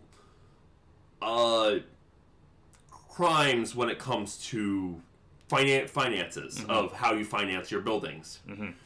And here's the evidence that you're part of organized crime. And so he's like questioning him about that to get so basically to get the jury prejudiced against. Yeah. Well, I bring it up too because the first time is like a pre-trial hearing. Yeah. And they're like they use the press. Yeah. And which goads him into testifying in the first to prove that he has nothing to hide. And I really thought it was interesting when he gets him back on the stand, and he's mentioning, so you visit your dad, and then you went to your bakery. uncle's bakery, but you went a lot of times. Yeah, you went a lot. What was that about? And it's like, and then he gets all flustered, and then he takes out a piece of paper and he revokes his Fifth Amendment right, and you're like, oh, but that only leads to more problems because they make the point that even though the judge strikes that from the record, that the jury cannot infer guilt. Yeah. About that because it's hard not to ignore it. Right. And also that if you're a defense attorney and you know the person's gonna plead the fifth, you could be in deep trouble because you make the case harder for the prosecution. Well, because you're preventing the prosecution from cross-examining. Because he did that before they could, right? Yeah. Okay. And you're doing you're bending legal ethics quite a bit, which legal points out. And so when we see all this play out, Lorna, because she's not in law school, Mickey's her mentor, but she needs somebody to see how. Mickey's a mentor, but she needs somebody, a vet or something like that. They said something like that. Something like that. And I forget the term, but legal's like, okay, I'll see your case and see how you're doing, and they go over the whole thing.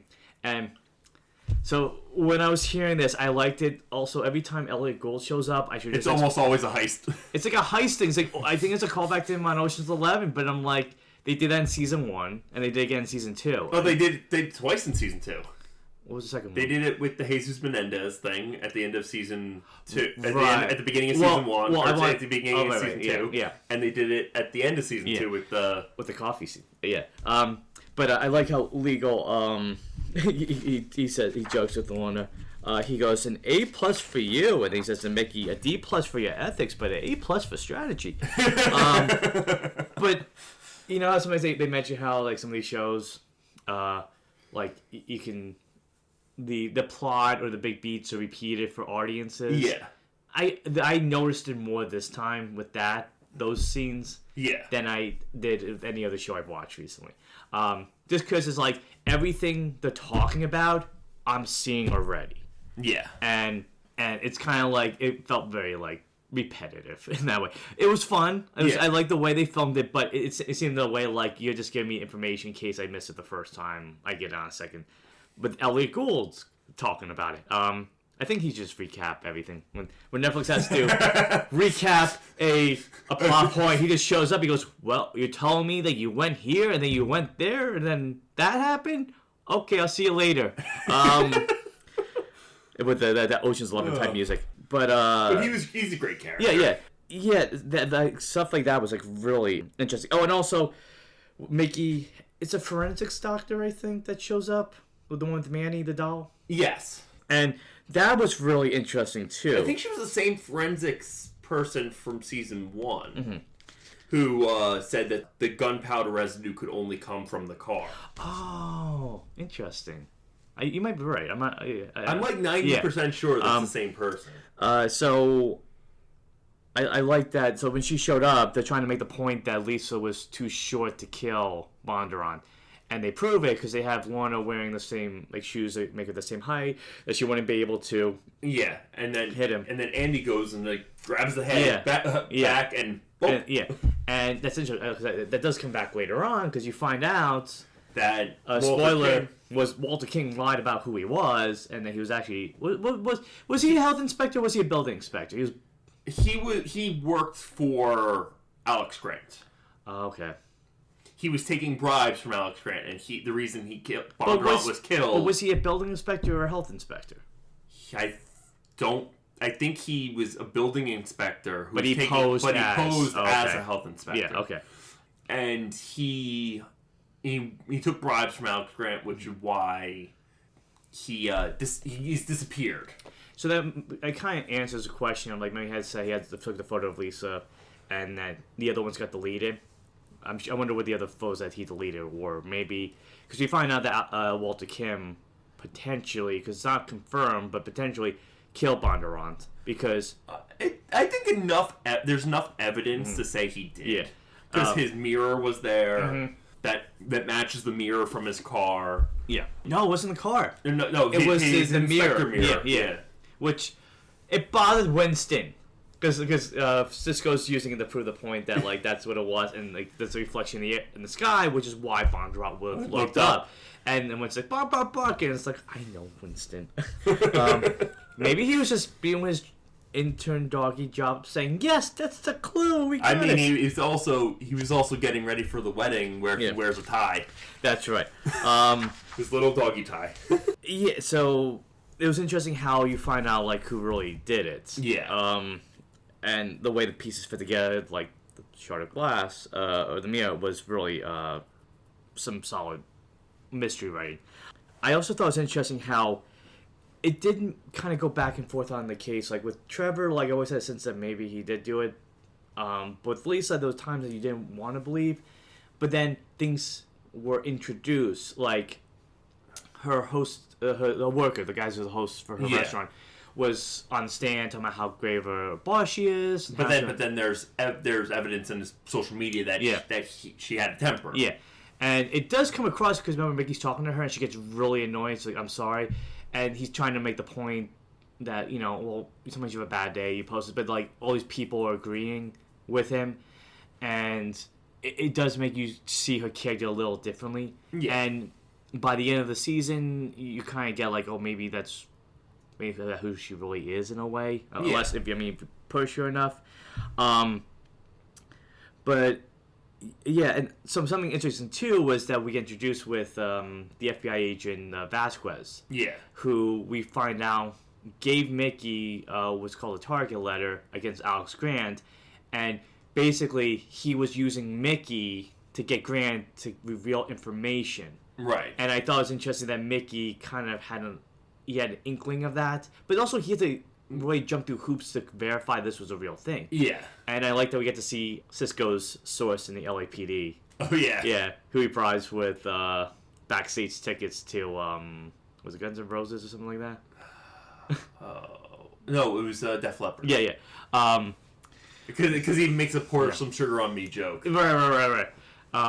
But that Mickey turns it around by getting Grant to, into the plea in the Fifth Amendment. And then the Vasquez is really mad. He's like, I didn't give you the target letter. I got you the target letter to get him to confess, and you had him shut up on us. Yeah.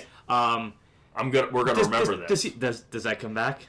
I don't remember. Okay. I don't remember every detail. no, but just like those things, like the characters, because like I do like how characters show up again. Like we see the vet that was on trial for the creating the fake website. Yeah. The fake charity. Yeah. And he's also making another fake charity. Pets for Vets or something like that. And I like how.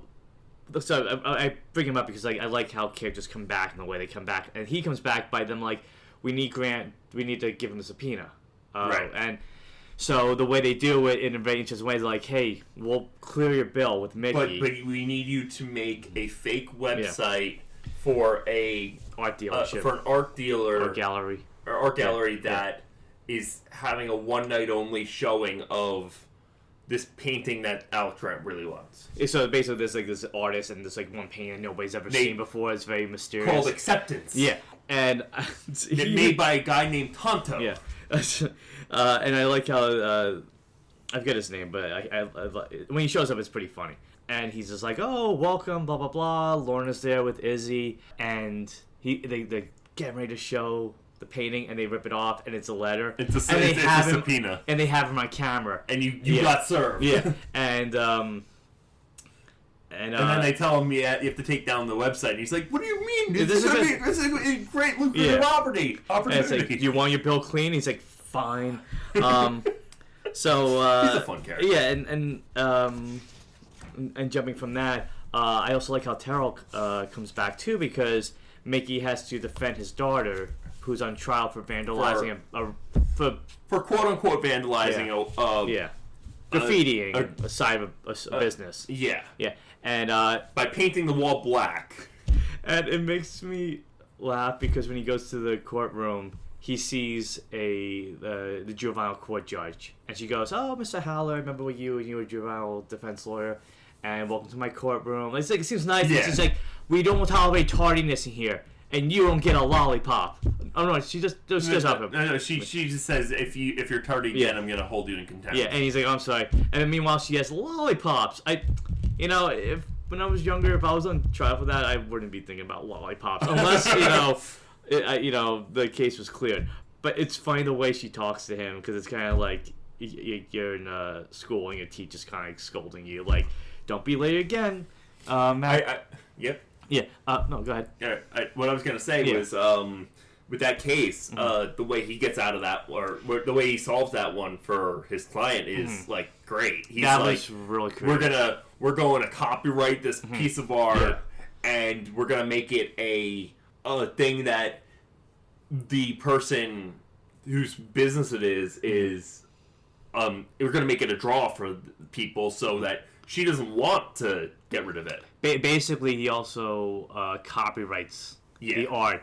So that way, if people are taking photos of it, she has to get restitution for it. And the way it plays out, it's funny because she has to get royalties for it. And she's like, "Well, your story's getting a lot of business, but we can keep going with this if you want." And she's like, "Fine, don't we?" So again, Mickey very creative, and also Terrell's using his Laker connections. Yeah, he got like one of the players to pose with it, and they're like, "Oh, well, one of your..." I think it was one of the former players. Yeah, it was like, "But one of your workers posed with him. Buy that." well, they're getting business from her, and you own it, so you have to give her money. So it was interesting, and she's also funny because she's like, well, I'll pay you, Mickey. He goes, no, you have to. He goes, no, I'll pay you, blah, blah, blah. Like, a savvy businesswoman. Sidebar with that. But with the main case, you want to go more on it? Just kind of... No, I think we did most of the beats. Okay. I don't talk about, like, the B and C stuff afterwards. Yeah, so the way the case goes... before we jump to the end of that, the whole podcaster thing, did you like that element?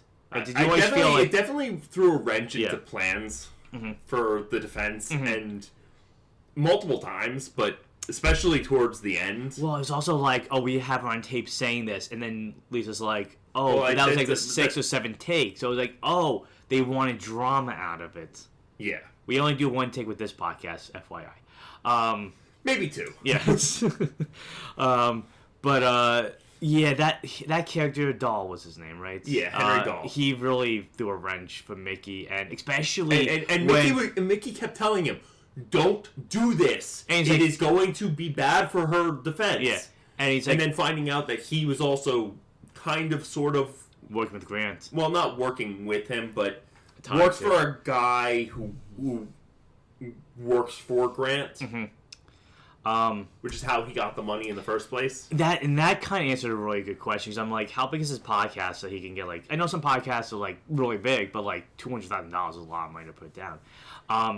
It's interesting too because like Mickey be like, stay out of this. Like, I'm the one in charge of Lisa's rights. You guys stand back, and you find out that he kind of had it stolen, even though it was for somebody else. But like, he got Izzy's ex, who she was getting back with in this season, to steal the contract, and then Mickey's like really pissed. And again, it happens over food or drink. That he sees that they made a TV deal. Yeah. I also like the part where Lisa. So they want to find Lisa's ex too, and we got him on the stand to give you a better character witness. And even though you kind of separated, and Lisa's like, "Why do you care about my ex?" Yeah. And so the guy shows up, and he's like, "Hey, man, I'll testify. I'll say whatever you want for Lisa. I'm cool with it." And he goes, so "Whatever you want me to say." He goes, "What?" He goes, "Yeah, just tell me how." Whatever. Yeah. And he's like, "I'm not gonna tell you what to say." Yeah. And the moment he heard that, as soon as he said that, he's like, "I'm not using you as a witness." He knows it's bad. Yeah. And then, lo and behold, you find out later on that he was just an actor. And an out-of-work actor. It showed. Sorry. He wasn't a very good actor. But the way Mickey found out was very interesting, too. Like, because he's at Venice Beach, I think, with his daughter. And he's hearing the exact same background noise that he was hearing on the phone with him the first time. Because he thought he was supposed to be in Mexico, and he wasn't. I found this case to be a lot more exciting, I'll say, because there's a lot more back and forth and a lot more surprise evidence. Like the murder weapon showing up mid-case. Yeah. And you're like, oh, how did that happen? Yeah. And Mickey trying to make the point that it was planted on Lisa. Which it was. Yeah. Oh, by Kim, right? Yeah. Yeah. But also, like, the back and forth between him and Andy was really... There was a more, like, bit of excitement. Yeah, there was definitely some kind of, like, chemistry there going. But it's interesting, too, because, like, having watched season 1 and 2 back-to-back, and you start noticing, like, how things kind of are structured, because, like, Mickey... And I guess it's in any case, really, but, like... But Mickey is, like, he has his evidence, and then he has, like, an alternative person that might have done it, and then he tries to get them roped into the case, and Well, season 1 and 2 have way more similarities. Yeah. With how he runs his case. Yeah. Season 3 mixes things up quite a bit. Okay. No, I'm happy to hear that, and that makes me more excited because I don't want to get Sale because it's a really good show, and I wanted to find new ways to kind of bring excitement and entertainment. Yeah. Actually, season 3's ending is super shocking. Ooh. Well, it kind of got spoiled for me. Well, no, I'm not talking about that. Yeah. I'm talking about someone else. Okay. So I guess we'll just jump into the end. So the case, they get the verdict, and I also liked before they get the verdict, Lorna's giving Mickey a motivation, and I call it Lorna-vations. And then they get the verdict, and she's like, "Is that good? Is that it was that fast?" Yeah, you're not sure because it could go either way, really. Yeah. But so Lisa is found not guilty, and it feels so much more earned than season 1 when they read that verdict. Because it felt like it should for this character go that way. And then Mickey and her get back together for one more night. Yes, it was funny because he's like, I first need you to fire me. Yeah, and she's like, okay, fine. And I thought it was funny too that let's get food motif. Well, she shows up with food, but also Mickey opens up his fridge and like there's nothing in it but a jar of pickles. And I always feel like if you want to set the standard for what an empty apartment is, you have a lawn chair there. If you want to set the standard for an empty fridge, you have to have either baking soda or pickles in your fridge. Otherwise, it doesn't feel like it's an empty fridge. I mean, pickles are great. They are. And they last almost forever. So that makes sense why it might be the only thing in there. At least it's not a 6-pack of beer, because he's sober. I hope he stays sober in season 3 and 4. You'll see. Okay. I won't spoil anything. But so yeah, they spend more time together, and then when Mickey hears the noises and it makes him realize, oh, Jeff wasn't Jeff, and he finds out that he was a right actor. He then goes confront Lisa. And it felt like, so I'm happy season 3 might be different because I feel like another client that lied to him again. It's like neither one was honest with him. One was maybe a little bit more honest with him in some ways, but both really hid the truth. Yeah. Well, as we're recording, the Super Bowl is on. Yeah. And I'll be more excited if the Eagles were playing. Probably. Yeah. So, going back to what you were saying. Yeah. But yeah, then so I kind of put it together before it was revealed? You put it together before it was revealed? I started to think, like, when he kept saying, everybody else sold the property, she was the only holdout. Like, why? Yeah. And that he finds out that her ex left her, but never finalized a divorce. Why? And why she's so adamant about, where she is. And then I'm like, oh, did she kill him? And I like how they, again, didn't say it in so many words. Yeah. That you kind of got from the context clues. You got the context clues. And Mickey wasn't the one who told the cop. Yes. Well, the cop. Yeah. Great, because he showed up. Because he was in a portion of the season. But I like how Lorna called it, like, off the bat, against why she has a good, intuition on things. Yeah. But she knew, off the bat that there's something off about Lisa to begin with. And, Mickey's personal feelings, yeah, I think it clouded it a little bit. But I'm glad to hear that that's not going to be a running motif next to the food motif of Mickey gets a client, he gets them freed, and then he finds out that they lied about something else. This next one is something completely different than that.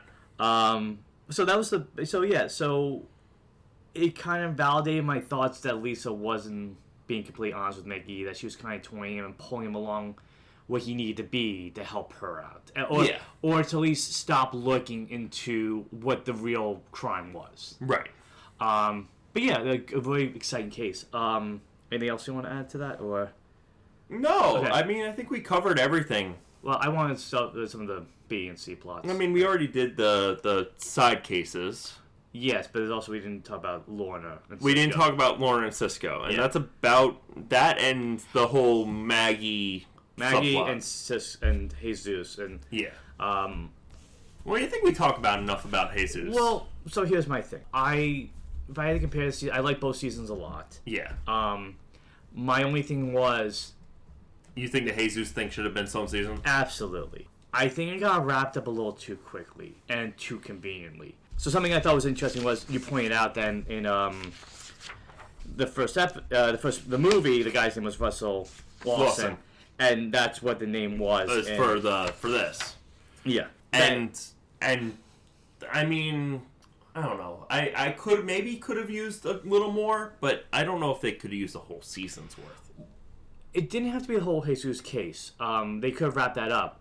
Well, but you maybe think Russell Lawson should have come back? I think he should have been a bigger part of season 2, because what I was excited about was at the end of that first episode where he goes back to his apartment and Russell's there and you find out he's really the killer. I'm like, So Mickey has a client that he knows is a criminal and he can't really say anything.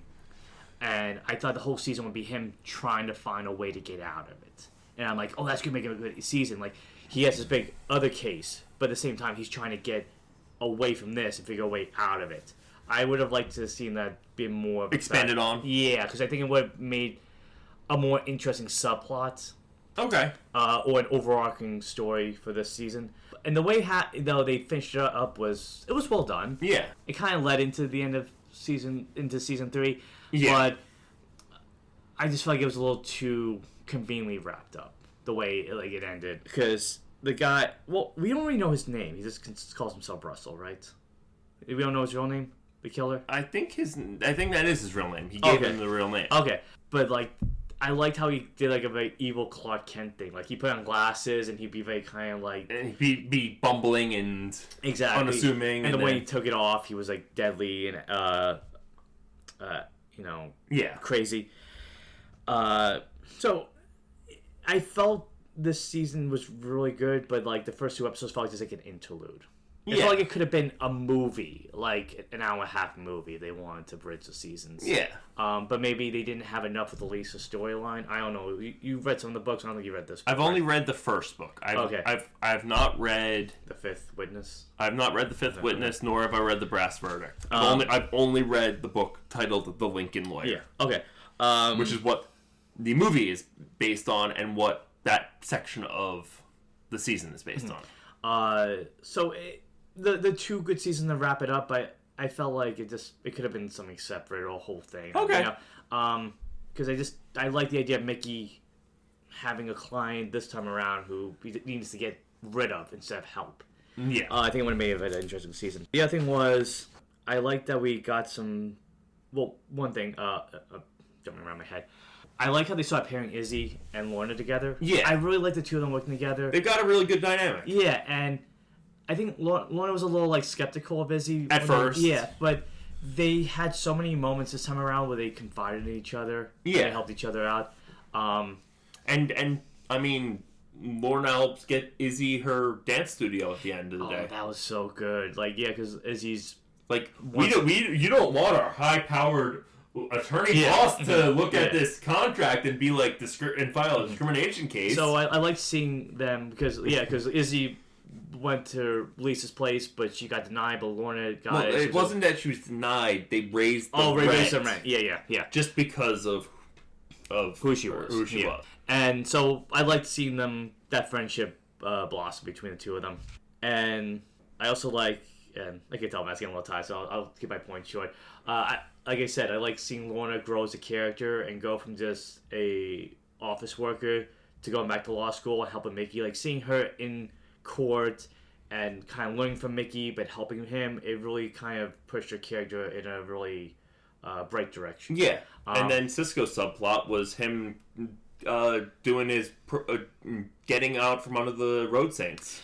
See, finally. And that's the thing, so I didn't mind that being very short because I felt like it was such a subplot. But the way he helped was really interesting because basically a friend of his that was in the Road Saints got out of prison, but he got out earlier than he was supposed to, and he wanted Cisco to find out if he had made a plea deal. Right. And I thought it was kind of funny that when he showed up, there's 2 motorcycles. How did he get 2 motorcycles there? There should have been somebody else there to drive. So Cisco drove his motorcycle, parked in front of the prison, went back and parked the other one so he'd be there. But I digress. But yeah, I like seeing Cisco kind of get roped into the Road Saints again when he's trying so hard to get out of it. Because he wants to marry Lorna. I thought it was sweet the way the 2 of them got together. And, there's a lot with their back and forth with them trying to get married and they end up going to the courthouse. But they still had a nice celebration, and Winston still had a nice bow tie. It reminded me of when, what was it, in Parks and Rec when Ron Swanson gets married. It's I think this was the second to last season of Parks and Rec. I just mean the scene. So, the lady who he marries finds out she's pregnant, and she comes up to Ron and tells him that, I'm pregnant. Do you want to get married? And he's like, right now? Mm-hmm. And he's like, okay, fine. Yeah. So they go to the county clerk. and get the marriage. And Leslie sees them, and is like wants to make a big thing about it, and Ron's like, "No, we're not making a big thing." Well, if they wouldn't double book, they would have had a big way. But yeah, I thought it was interesting. Cisco finding himself. It was a good subplot, like him being forced into a life that he wanted to get out of, and he manages to get his friend Kaz out of it with a new identity, and he helps the Road Saints get the authorities off their backs because they burst into their bar. And they're looking for weapons. And instead they open it up and they find teddy bears and dolls.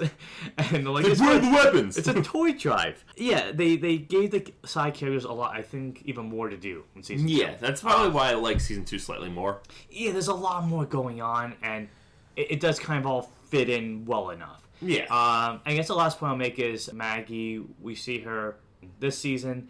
She has a new job, a new location. In Van Nuys. Yeah. Which is quite a bit away from... Well, I mean, it's not... It's still part of L.A. County, but it's for the drive away? It's what they call freeway therapy. Okay. And we mentioned that, like, the Langford thing comes back to haunt her. Yeah. Because... Just refresh my memory. Because they're dealing with the Jesus case. Like, she's... Like, that case gets thrown out, and that's why she's mad? Well... No. She's mad because Langford was working on... another case on the case in season 1 for her, and that case had to be thrown away because their only witness was coaxed into. Well, no, their only witness, not even their witness, but their only evidence they had was damaged because it was garbled or whatever. Right. So Langford was the only person who could testify that what was being said was true, and because his testimony is no longer... Because he got in trouble, and they had to throw it out because he was corruption. Yeah, and so I think that's why I made the Which decision. is why she went to go and get the feds involved. Yeah, but I think that might be a part too of why... And I thought it was... I liked that they didn't drag the audience along too much, where she finally confronts Mickey. She says, we can't make this work. Like, we keep... I think they're too much alike, and they're too driven, and also, like, kind of at the opposite ends of the legal spectrum. I wonder how that's going to play into season 4, because I know she comes back. So that's the thing, like, when she finally says to Mickey, like, we have to cut this off, I was like, no, that's good, because every time something comes up that leads to you thinking you're going to get back together, something happens that makes you realize this isn't good for us. Yeah. And I think she made the right call. How she comes back in season 4 will be interesting, but I think, she had a valid point for why she had 100%. She was completely valid. Yeah. And I was kind of hoping, I even put my notes, like, will Maggie show up again? So I'm quite happy to hear that she does. Yeah, I do know she shows up again, and she helps Mickey out in season 4. Oh, cool. Well, before we end, though, we gotta mention Mickey's mom. Oh, Mickey's mom's great. It's great. She's an actress. Yeah. It's actually funny, there's one scene when she's talking, I'm like, this does feel like a telenovela, which she was, like, known for. But I like how she's, like, she has Izzy drive her around, and they go shopping, and, like... And he's like, no, don't. Yeah, he's like, you could say no. She goes, like, you really can't. But, hey, because Mickey won the case, she got her role at the end, so good for her, even though she has to go to... Calgary. Canada. Yeah, where she's like, it's cold up there. I'll just buy a big coat. Yeah. But she's, like, they joke that you find out kind of why Mickey is the way he is once you see his mom. One other thing, too, I'll just end on, is I like the brief moments we get flashbacks to Mickey's past. Like, Mickey, like when we see his father, when his father's trying a case, and... Yeah, because he mentions his dad and how he got into this job because of his dad, so to see a brief glimpse of that gives you a good impression of why he would be inspired to do this and the lessons he learned from his dad. Yeah. And Eagle, too. And even the flashbacks when he had with his mom, you know, in season 2.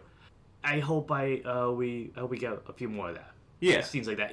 I like that they're not abundant. That No, they're just small moments. They're either like as like a cold open or like something happens and he's knocked out, so he's dreaming about the past or whatever. Yeah. Not the motif. No, not really. Not as much as the food.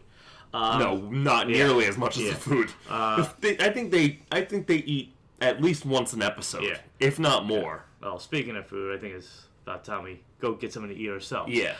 So we'll wrap it up here. Yeah. Unless any other thoughts. I have one question for you. Okay. To wrap it up. Okay. So Mickey Holler's a defense lawyer. Yeah. What would you what is your favorite fictional defense lawyer? I think that's easy for me. Matt Murdock. Okay. Daredevil's one of my favorite superheroes. But the times that we see him, actually use his legal skills in the courtroom are always interesting. How he uses power, nobody knows he has superpowers. But yeah, right away I think of Matt Murdock, and I guess in addition to that, I would, he's a little fishy, but Saul Goodman. Okay, I mean, he's a solid defense lawyer. Yeah. He's definitely not ethical. Does he cross more lines than Mickey? Probably. Yeah. But they both have number one mugs. But I guess if I had to pick one, Matt Murdock. Okay. Sure. Yeah.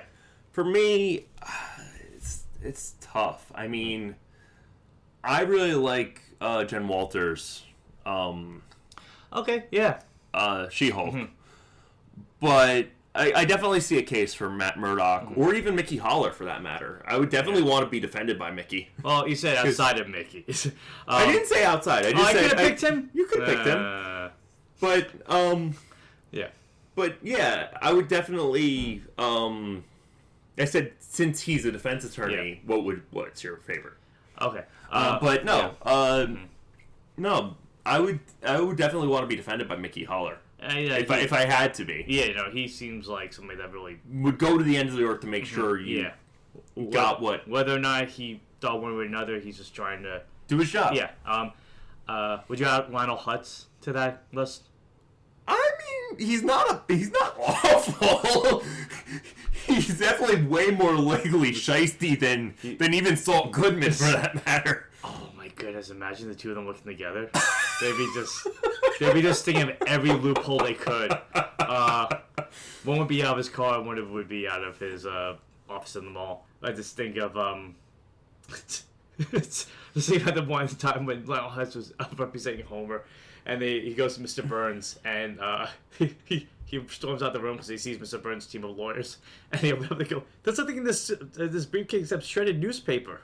My favorite time is when he's defending Bart and Lisa for the itchy and scratchy thing. Well, my favorite joke that Lionel has done is and now for my surprise witnesses. Yeah. Hey, I have them. Can I have all my other surprise witnesses?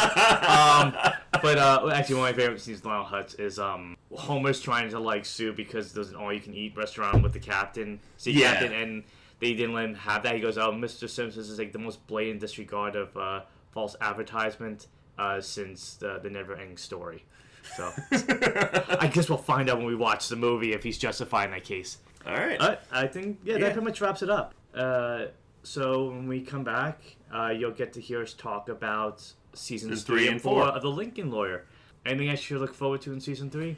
I would say look forward to Lorna being a defense attorney. Cool. All right. And also I felt like she's like Elle Woods because she had a dog. Any other thoughts you had on it? I guess the socials. You can find us at _franchise_connection at Instagram.com. And you can email us with suggestions or anything you want, with questions. Let us know how we're doing. Let us know how we're doing. Yeah. All that stuff at franchiseconnectionpodcast at gmail.com. And I'll leave the links in the show notes as well. Well, after that last thought I had, until franchise fatigue sets in, I'm Matt Fisher. I'm Matt Spark. For the Franchise Connection. Bye.